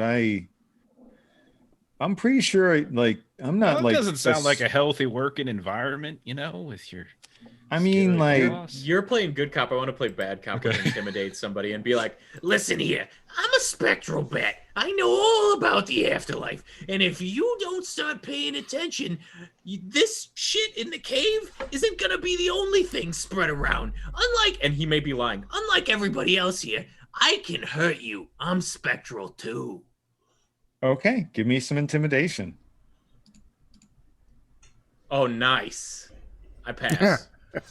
Like, shit, man, I don't want any like ghost on ghost action in here. I'm not that kind of ghost, okay? I'm Like, gonna ectoplaster you all over these walls. hey, man, don't get weird, man. But okay, here's the deal. Like, I know I'm not a supervillain, like you said, but maybe I haven't been the greatest guy, and like somebody, like I went to hell when I died. So like, I know where I'm going when I die, and that guy, he's like some sort of prince or duke or something. He like apparently was angry with you about something recently, some sort of like, I don't know, Ariak, was it his name? I think, yeah, Barry, yeah, I'm pretty sure his name was Barry Ox or something like that. Yeah, man. Okay. But like he said, hey man, like if you don't like hell, I can like give you power and stuff, and like just go fuck with these guys or something. Get your revenge, right? So like I tried, man, but it's just this whole projection thing is really hard. Maybe it would help to move on if we could guarantee you would go to a better place than hell. Would that suit you, Mr. Splicer? I mean, yeah, that'd be like Maybe hey this man, I don't want to like talk down to you or nothing, but I'm pretty sure you don't understand how bad hell is. I was choke slammed by a painting. Weren't we like All right, just oh, there and man. stuff, man? Yeah, it was. Were we? Was I there with you, man? I get mixed up sometimes. I don't think so, Yeah. man. No, he was there with us. We were all. Did we all die in the trailer, man? I had some crazy stuff burning that night. Am I still high right now? Yeah, man. maybe. Oh my god, man. I mean, you're literally floating. You're literally floating right now. You know what? Yeah. Maybe you should just try to sleep this high off, and then we can come back tomorrow and start hammering stuff out. Because obviously we're all working with different information here. All right, man. You know what? Sorry about, trying to beat you up with some bad shit. That was I don't know what you're talking about, dude. You must have been burning something pretty hard to think that. yeah, man. Maybe I just gonna like drink some water and like I want to find that bathrobe, man. I really like that bathrobe. I'm gonna go take a nap now. You just Yeah, see you do his that. energy's like waning and waning and waning, and then boop, And I'm just the like, little yep, rest in specter peace, sort of Tommy. pops. Well, Yeah, we know where we gotta go at least. you Yeah. have a really crappy vengeful specter. Mm-hmm. But doing fairly dangerous things nonetheless. That's true, and he's saying that it's difficult because he's exerting himself from so far away. Yeah. Yeah, if he exerted himself into a building, it wouldn't matter how long he lasted. He could tear the wall out of something, and that would be that. So Yeah, he's got the potential to be dangerous. Yeah. Fortunately, he's not. he's not focused on being dangerous. Yeah, if kind these of a powers were moron. given to a smarter person, they could Yeah. probably be very dangerous. Yeah. But All right, he well- was the first person that Ariok found with some petty grievance against you. Who's I'm also sure he'll dead. find a lot more as time goes by. Yeah, And man. plus, when you guys named him Tommy Splicer a long time ago, I was like, shit, you can't give somebody a name like Tommy Splicer and then not bring him back. Come back. That's fair. Yeah. Just every now and then we'll find a dick pic spliced into our adventure. Oh, Tommy. Like Fight Club style, the one Yeah. frame. Yeah, that's it. We'll just convince his fucking around with us to be more mundane. Mm-hmm. Very nice. Or just convince him to haunt like movie studios to put dick pics in like major productions. Go back to what you were doing before. But now no one can catch you. So you guys chilling out, or do you think you're gonna pretty much go straight to where his trailer was, or? I'll leave them to go check on Frankie. They can check out the trailer and actually try to get at the heart of this mystery. Yeah. Okay. Or apparently just find his bathroom. May that just satisfy him. Yeah. So we're splitting up a little bit. So who were you going? Were you sending somebody else to check on Frankie, or are you going to check on Frankie? I'm gonna go check on Frankie. Okay, you're doing that. I think he might not beat me up. Fair enough. And then other folks are heading to the trailer. Yeah. That makes sense, yeah. Okay. So let me. Just gonna double check a couple notes I had written down. Now let's look at the.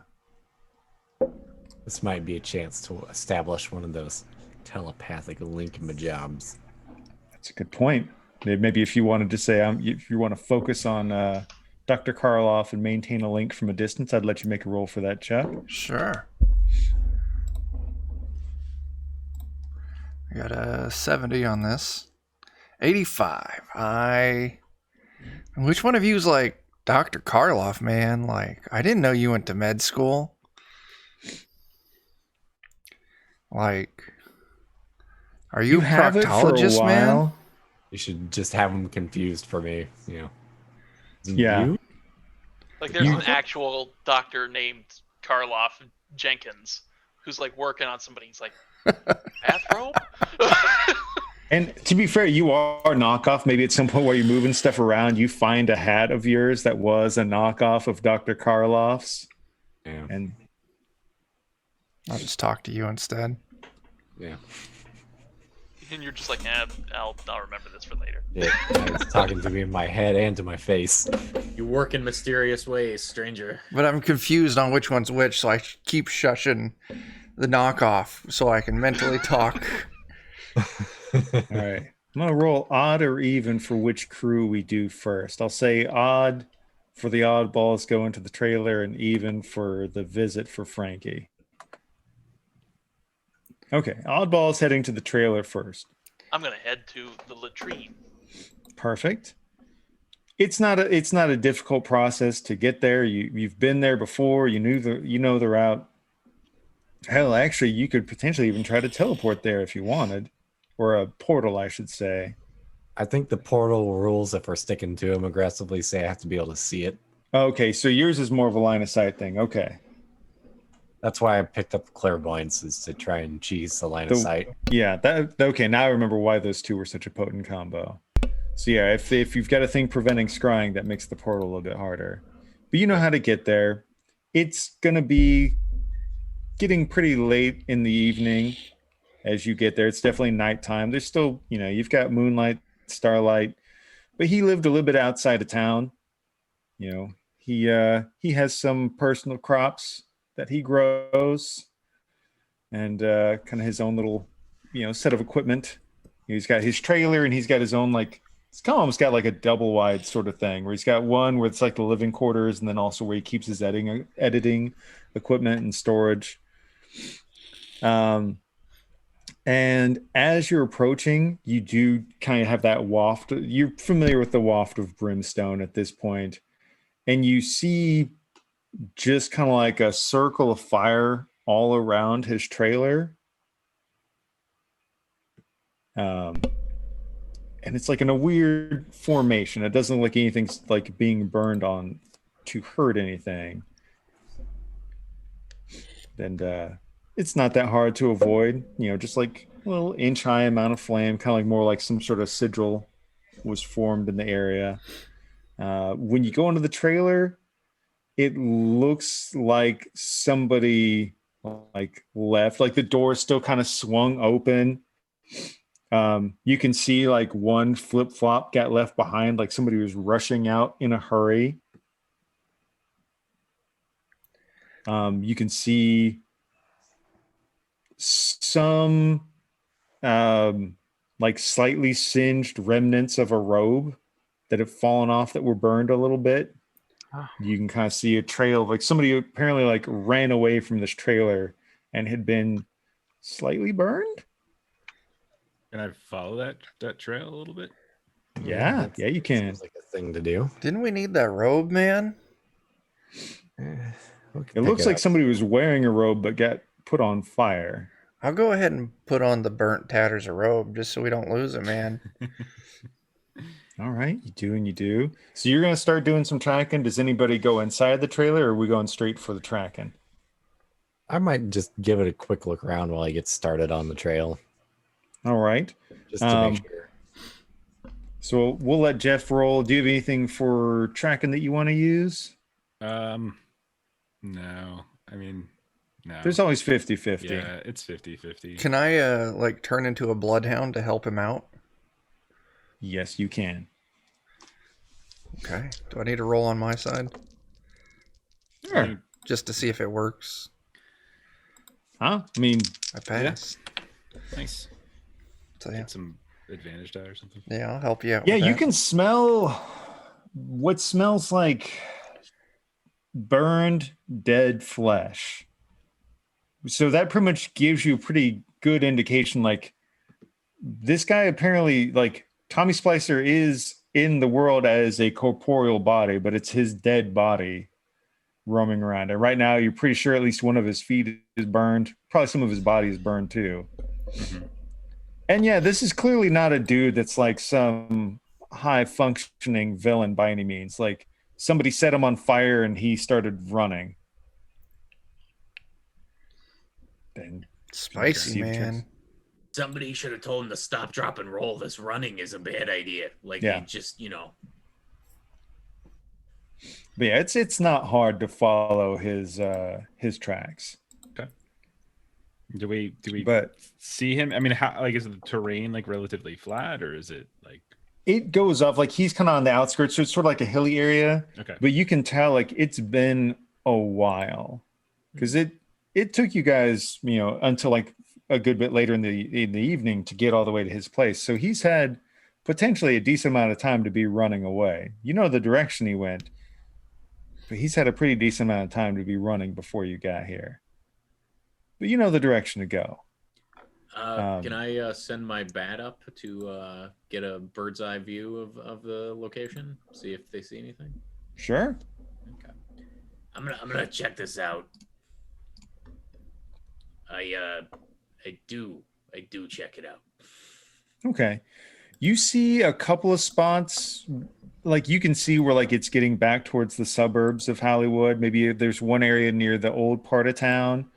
But you can see like one or two most likely places. It looks like he's trying to run into the city, and he may have had time to get to the outskirts of the city by this point. So kind of a general direction is kind of what I got. Yeah. You don't see him specifically, but you're, by surveying the area, you can pretty clearly, like you can see across the countryside where it's not heavily settled. You can clearly, make sure that he's not anywhere there. You're pretty sure that he's somewhere kind of in the suburbs making his way towards the city. Okay. So you don't have to waste your time, scouring the countryside. The countryside. And then meanwhile, Dan was doing the little investigation inside. Okay. Mm-hmm. Figure couldn't hurt. Yeah. Pretty much I've got- anything that you want to use to like observe the area, you can go for it. I just have watch for trouble, which probably isn't useful in this case. So It might be. might be. Yeah. Otherwise, I have sneak around, which might also be valuable if I don't want to be caught by somebody. Given what's in the trailer, I would let you, be on the lookout for trouble. Okay. A 9 on 90. Yeah. So it's one of those things where there's like literal writing on the wall in there in flames and kind of, you remember Ariak's face, except it's more in a flaming effigy on the rooftop that's been burned in there. it's one of those things you can't quite make out the writing because you probably don't speak and write and read Infernal. But it's pretty clear that probably shortly after his little seance with you, Ariok was very displeased with him. And you see like literal writing left over from flames on the wall. And the wall is still kind of like surging with hellfire.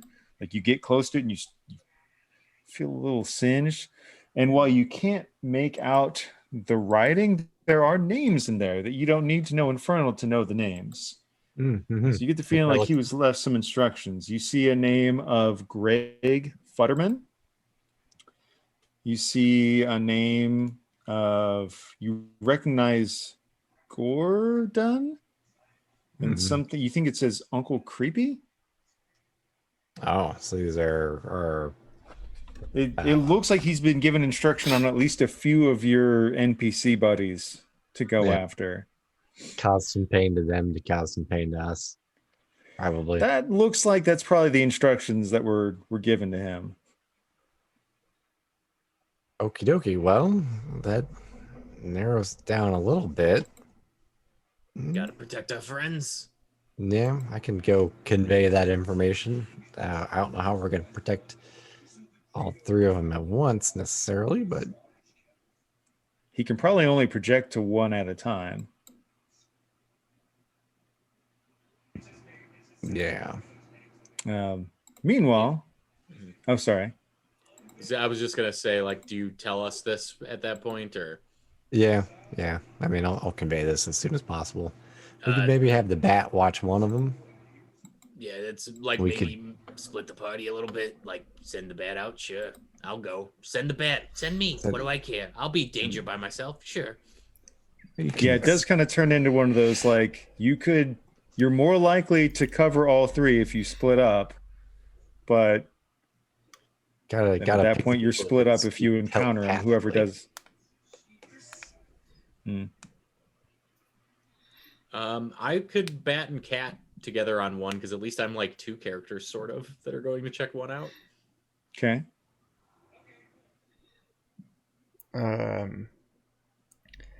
Fortunately, Dr. Karloff isn't here. Yeah. Well, like, man, like, if we gotta split up and, like, there's danger, like, afoot, like, I hate to say it here, Hellhammer, but, like, you're the least likely to die. So maybe Knockoff and I should go check out one, and you should go not die at the other, man. Okay. I can do that. So how do we want to divvy it up? Who's going where, do we think? We've got Greg Futterman was the guy who's like an acting coach, but he also is like a director and producer of Schlock. He's had some involvement maybe with Dr. Karloff's thing just because he's friendly to you, but he also has his own like acting class and whatnot on the side. Uncle Creepy is the old hand from the studio system that is the one that has his own like, horror introduction series or I whatnot. think we've at least all met him. Yeah, you've all met him. And then Commissioner Gordon. I wouldn't mind going after Commissioner Gordon. I feel like the bat maybe, flies by the symbol that he uses when he throws out the, being Ariel. I feel like he might encounter the bat from time to time on rooftops and things. Fair enough. So yeah, feels like bat and cat going for the commissioner. That feels appropriate. Dan, why don't we go after the first one? The acting the guy director. that we know less well, the actor guy. Yeah, man, because like I can just turn into Dr. Karloff, man, and like just like trick him. Okay. And then that'll leave Hellhammer to go for Commissioner Gordon. Uncle Creepy, I think. Uncle Creepy. Uncle Creepy. My brain and my mouth were going in two different directions. Figure out some way to signal each other somehow. Like, just start like a big fire, man. Like, we'll watch for smoke. Right. And then meanwhile, we'll switch over to Dr. Karloff. You come to the police station while the rest of the party is splitting off to the potential NPC targets. It's busy. This is the police station that's in kind of like the, I'll be right back. what do you call it, quirky corners. Hmm. It's not really the nice area. It's also kind of where like he hangs sometimes. Oh no, or was this Slamtown? I think Slamtown was the bad part. I apologize. Slamtown's the bad part of town. Yeah, it's Slamtown. I apologize. I got mixed up for a moment. So yeah, this is in Slamtown. So he's locked up in the slammer. He's locked up in the slammer. It's one of those things where you walk into the precinct and the front area is just filled. You've got people sitting waiting to be processed of many different stripes of life, most of them not pleasant.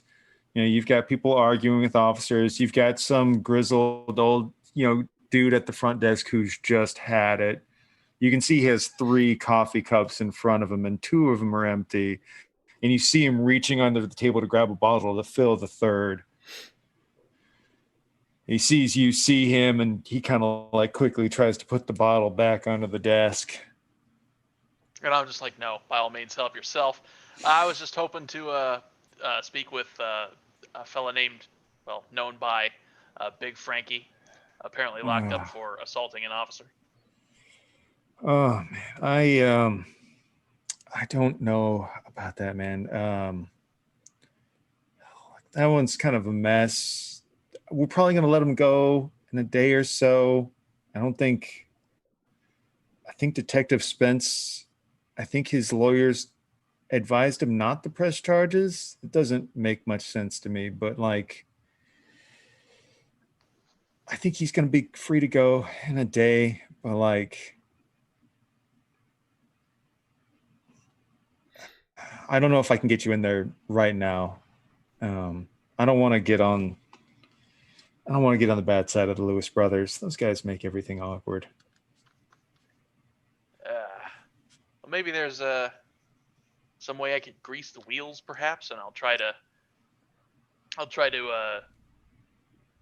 goad him into letting me in the back by putting out, a dollar bill of some high denomination and sliding it over to him. Okay, yeah, you can make a check for that. All right, I'll have to get under 65, 36. I suppose this Jack Daniels doesn't pay for itself. All right, man. You're that man, you used some of that shadow bullshit and I didn't even see you, did I? You son of a bitch. No, I get that a lot, though. Who? What? Was somebody here? What?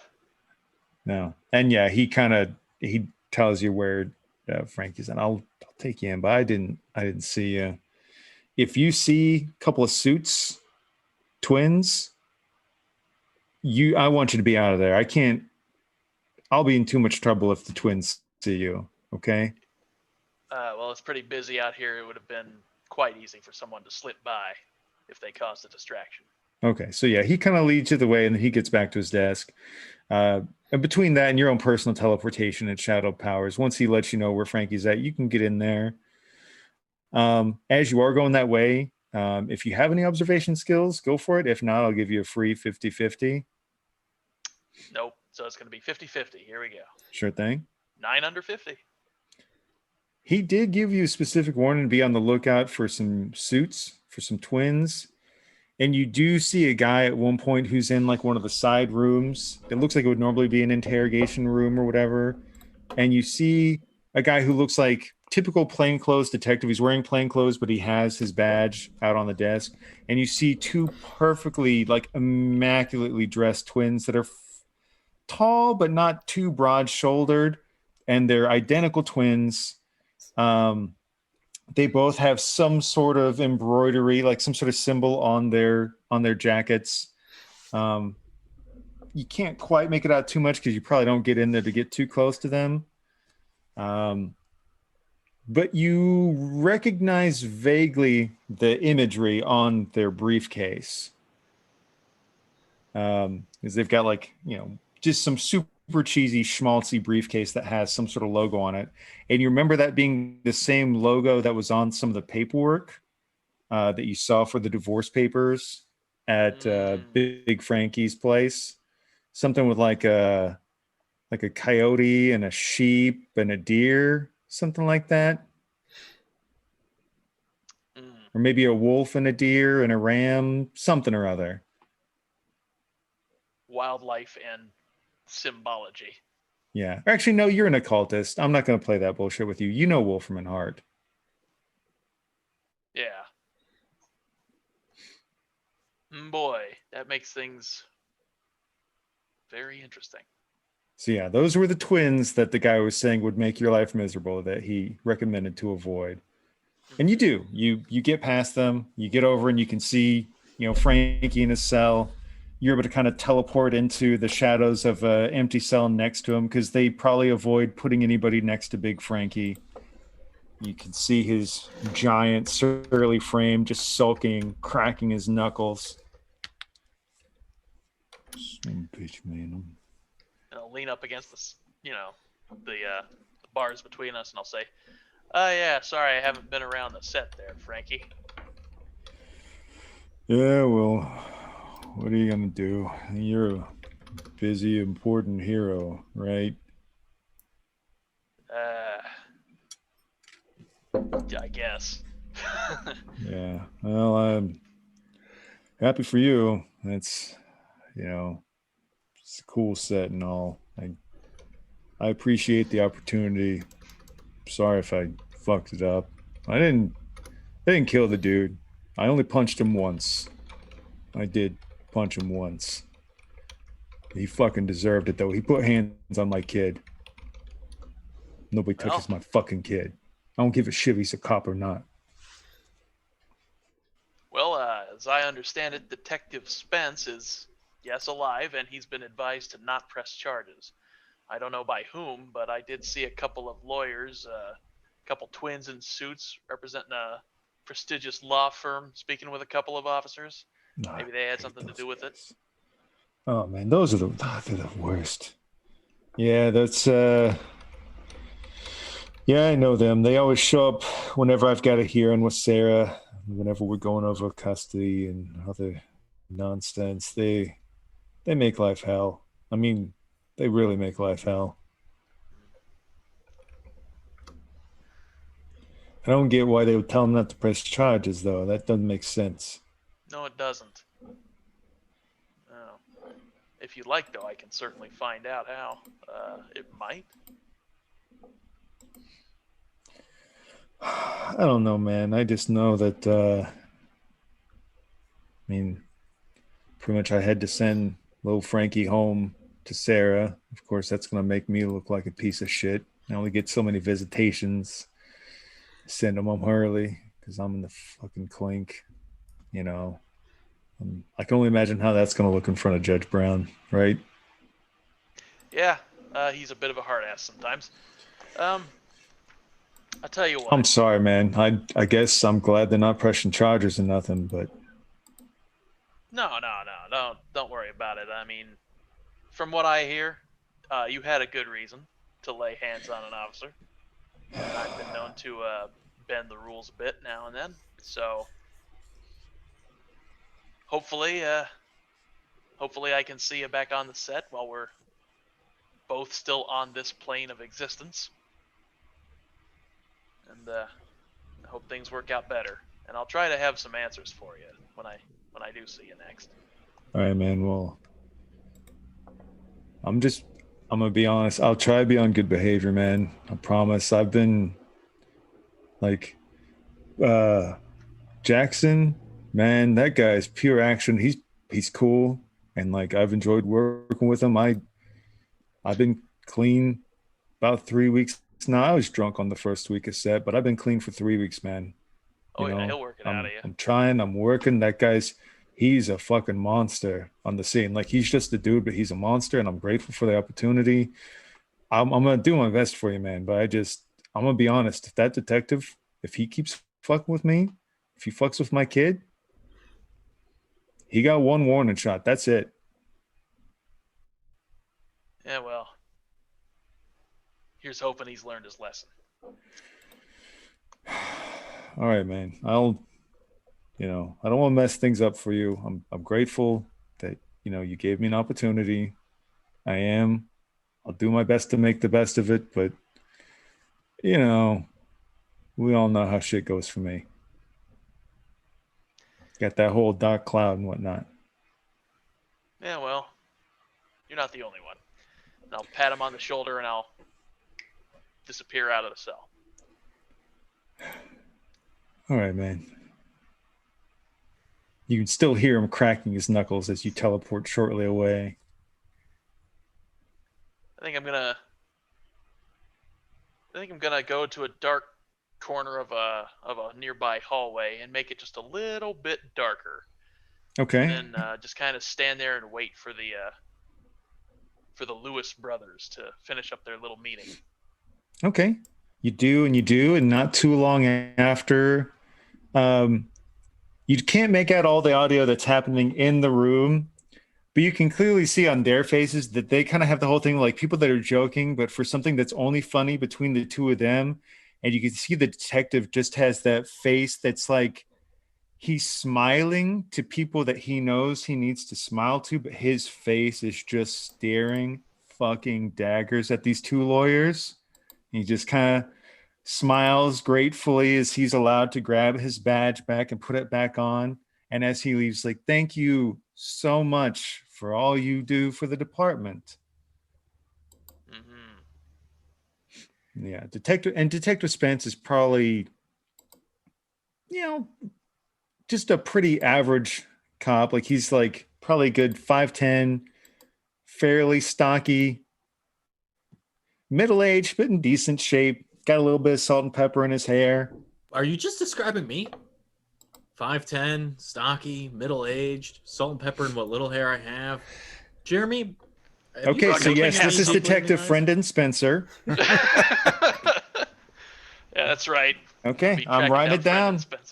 You want to interject that bullshit? I'm going to make you a obnoxious detective. Why not? We had Zombie Chuck earlier. It just We makes did. sense. Yes. Let's go meta. Detective Brendan Spencer. That's going in the book. So much stuff tonight. Like even for kind of a down session, you guys are giving me a lot to work with. But yeah, you see Detective Spencer kind of leave, clearly not in a good mood. And the two twins are just very happy with themselves as they kind of start to head out. And you're going to try and sort of eavesdrop on them, or maybe even try and follow behind them stealthily, you think? Yeah, I'm going to try to manipulate shadows to go from place to place so I can teleport around behind them and hopefully try to... Cool. I hate doubling up on checks, but I think it's fair to have one to initially be hidden for while they come out and then another one for the trailing. So I probably would have you do one more check to try and follow them. All right. I think first I'll go with darkness manipulation to ensure that I'm not seen. Okay. Which will be a 70% roll. Cool. You do and you do. Under 70. Yeah, so they're not noticing you. So far as you're following them, they seem pretty much just human. And then, yeah, you can definitely, at that point, you've been able to stay close enough to try and do some eavesdropping or observation, as you will. All right. I think in this case, it would just be, let's see. I think just teleportation to try to stay within audible range of them as I'm hiding. Okay, go for it. All right. This will have to be under 80. 30. You do and you do. So I was going to give you some amount of stuff regardless for one success. For getting two successes, you're able to follow them pretty well.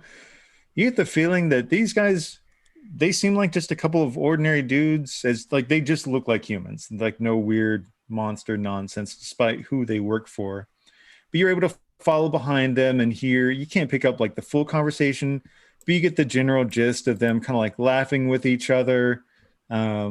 Like one of them's kind of poking fun at how Detective Spencer responded to them threatening to let the rest of the department know why he was at the Black Cat Tavern in plain clothes without his badge. You may not be familiar with Black Cat Tavern, but you pick that part up. And then another one snickers, how fun, like Sarah's going to love that little Frankie's going by Francine now. that's going to play over very well in front of Judge Brown. You know how conservative he is. But yeah, you kind of pick up the general gist that they're basically working to screw over both Frankie and Detective Spencer at the same time. And within context, and it's a legitimate place actually from there. The Black Cat Tavern is a place known in the area for alternative lifestyles that the 60s are a fun era for certain demographics, not well tolerated by others, and especially maybe for somebody who works as a police officer, there's a very good chance he would work very hard to not let it be known. I'm not saying it's right. I'm just saying it's part of the time.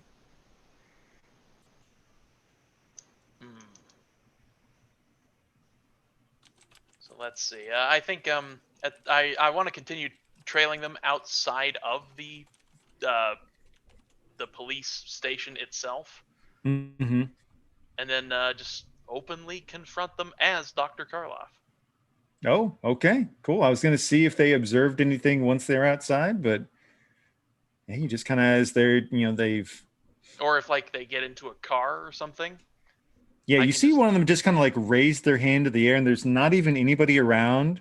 And then just like a little 5-second beat later, you just see headlights just kind of show up about a block away, and a car comes driving up, but all the windows are tinted, like you cannot see in, and that makes no sense to be driving around at nighttime with like a completely tinted window, but such is the case. Yeah, it's a like a nice large, I don't know, like a Cadillac or something spacious and kind of nice, looks comfy. They're both walking towards the back seats to kind of get in there. Oldsmobile. Oh yeah. Yeah. So you just kind of step forward from the shadows. Yeah. No, I think I'll just as they open the car door, I'll just appear beside the car door and shut it. Graham, I believe we have a guest. Larry, I think you're right. Dr. Karloff, look at you. You look like $1 million. I disagree. I think 2 million. You're just being pedantic. I know, but it's fun. Banter. It's what it's called. Fine. Hello, we are Graham and Perry Lewis, attorneys at law, and we are happy to make your acquaintance. How can we make your life better today?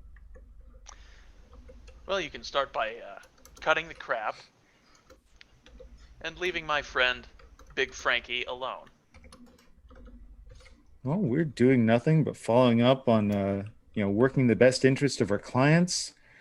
Unfortunately, when you strike an officer of the law, sometimes there are consequences. But fortunately, as we understand it, nobody's going to press any charges, and he should be back on the site of your movie probably tomorrow, I would think. You know what? Honestly, I bet if we made a phone call, we could get him out of there tonight for you. It was probably just all a big misunderstanding. And when do you think he might have a visitation for his kid again? Oh man, I mean that's a whole another thing.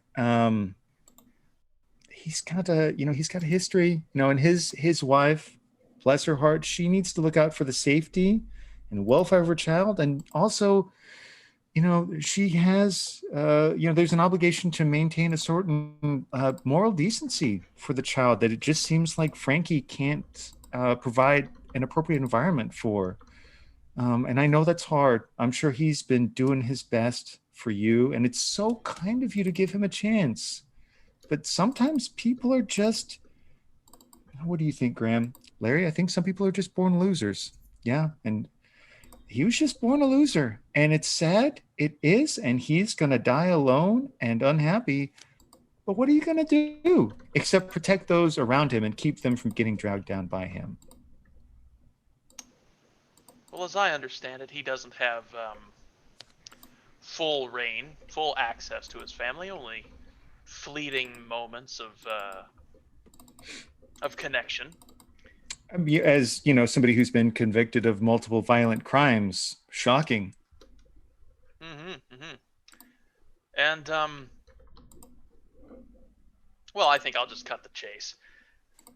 I'm willing to have something happen to you, something mysterious and dangerous on the bad side of town happen to you right here in front of your mysterious driver, who no doubt won't be able to get a good look at whatever happened to you. So, Do you think you he's gonna do it? I think he might. I will I'm going to try to just teleport I'm going to no. Okay. I want to manipulate time to slow it down. Nice. Okay. Oh darn it. Steam pop-up. I can't roll. Oh no. 1d100. 27 under 60. Now what I'm going to try to do is slow down time. Mm-hmm. Step slightly to the left. Slow down time. Mm-hmm. Step slightly to the left, and so on until I appear in a circle almost instantaneously Okay. around them, and then slap the briefcases out of That's their hands. messed up, Graham. I know, Perry. Sorry, it's supposed to be Graham Perry. I might have said Lewis earlier. Lewis is the last name. Yeah. And yeah, you slap out their hands. Time comes back. They look down. Kind of both nod approvingly. I mean, that's impressive. I got to agree, Graham. This guy is not a loser. Perry, you've got an eye for talent. You know what? In fairness, we have a job to do. We have bosses to answer to, but it seems like you have a strong connection to this man and you want to see to his rehabilitation. And you know what? Community service. Our firm has a strong opinion on being involved in the community and being involved in service. Would you be opposed to us setting up a meeting to see if maybe there's a way that our firm and your group could work together? I feel like we could do great things. I feel like it's silly of us to be antagonizing you when we should be working together. Graham, I'm sorry. Are you sorry? Perry, I'm sorry too. We shouldn't have talked to him like that. We're sorry, Dr. Karloff. I'll expect you on the set of Patrice Jackson's new movie in 7 days, and I'll He's open the car inviting door us to for a them. movie, Graham. I know. This is exciting, Perry. I'll open the car door for them and step aside. Look, he's a So, gentleman Jeremy, too. I know. would you think we're going to see Graham and Perry less after Grim this? and Perilous? Yeah. Yeah, that's precisely what it is. I know. That's fantastic. I just wanted to let you know. I got you. Yeah. But I'll see them into their car, and then I'll shut the door, and just as it closes, I disappear. okay. So I feel like we're at not too bad of a closing spot. What I'm thinking is it might be fun to open the next session with the party split in each of the different spots. So we're a little bit after midnight. That's probably not a bad closer. I'm worried if we start a confrontation, it might run a little long. Okay. I'm open to it, but I also know we're already a quarter after midnight. I like the idea of hitting everybody a little bit at the start, like a quick little vignette, and then going Yeah. for it. That sounds fun. That works. And then that means the next session we can start off with action, Yeah. Exactly. hmm with an impact. I like the Grim and Perry bit there at the end. That was good. I immediately was like, oh, okay. Okay. A long time ago, my buddy Walter was trying to work up like a wrestling RPG sort of situation. And we joked about how fun it would be to have a tag team of like these really crappy wrestlers that were Graham and Perry Lewis. Mhm. And their special tag team move would be, they would have two. There would be the flip to fail, which would be like one monkey flipping a dude into another dude into the ring post. And the other would be the flip to succeed, which would be like an off the top rope maneuver. I like it. Because I'm an God, idiot. that works so well. But yeah, no, so a little bit of a downtime session, but I had fun. I hope you guys did too. It's Oh, yeah. good. Laying some story beats. Yeah. Nice. I got to be an idiot with the bat, which is really all I'm There you here go. for, frankly. I'm kind of excited for the Okay. bat being able to talk. I'll work on trying to mimic you a little bit better. I'll try to figure out what the bat talking sounds like for myself too. In fairness. Fair enough. You need But, a prim and proper, like, posh English accent. oh, that would be am a funny. bat. I think tonight affirmed knockoffs suspicions about what Yeah. direction he should take. Oh, Okay. nice. And we've hit enough beats that at this point there's not a lot of leveling up in the system, but you can pick up little perks and whatnot. So that'll probably be something we may do between now and the next session is maybe choose some perks that you guys can pick up if you want to switch like your archetype. Nice. That's totally an open thing, Dan. And we've I'll kind of have hit to get the list of those so I can see what they are. Sure thing. We'll get that all put together. In the meanwhile, we should say thank you to all these fine people that have stuck with us through this. Maybe we'll plug some pluggables. Let's flip it, reverse it. Our big beautiful bear, Jeff. Hello. Let's see. What am I doing this week? Twitch.tv/lollygaggers on Saturday at like 4. I think we're playing Those Dark Places. And then on Monday at 9, it's all Central Time, we're playing Alien. And you can catch Chuck and Jeremy and Nikki. And that's all we got on the schedule for right now. Very cool. Jake, I love you. I know. Friendin, you beautiful bastard. Hi, twitch.tv/friendin. I draw stuff most days of the week. Been a little bit of a hiatus lately for some post-holiday life stuff, but should be coming back next day or two. Excellent. Dan, when I need a hug, I think of you. It's good. It's good. I could dole them out like you wouldn't believe. Unless you're the man, and then Jake thinks of you. And then, this is also true. And then I'm not sure I want those hugs. Maybe You know not. what, Chuck? DM Jeremy about it. Nobody cares. Oh yeah. And then Chuck. Oh, HBIC. shit. Hey, Eddie, thanks for the bits. Oh, it's just for Jeremy. Good Oh, job, my. Jeremy. You know what? I'll think of something terrible to do to them next session with that. Sounds Thank great. you. Shit.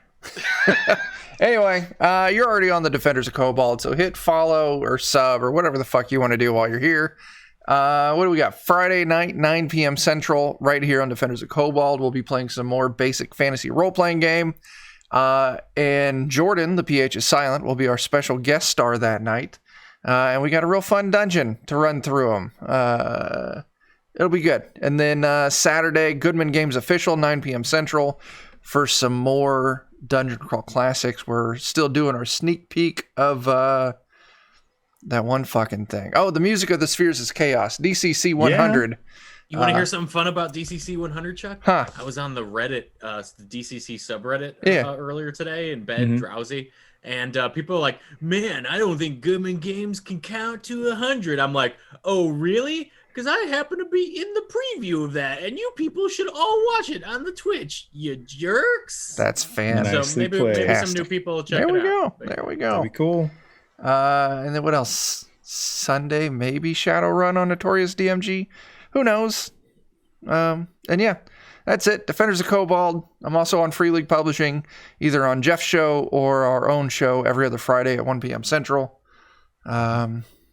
Wait, Saturday. Every other Saturday. Every other Saturday. I don't know what day I said, but it's supposed to be Saturday. I'm on Saturdays, 1 p.m. Central. Every other Saturday, Every other Yeah. Saturday. Yeah, I don't fucking know. That's what I got. Cool. And then if you don't completely hate me by this point and you enjoy listening to nerds talk about comic books, you can check out the Plewdcast, PLEWD. Go for it. And in the meanwhile, be spectacular to each other. Keep gaming. We love you. Bye.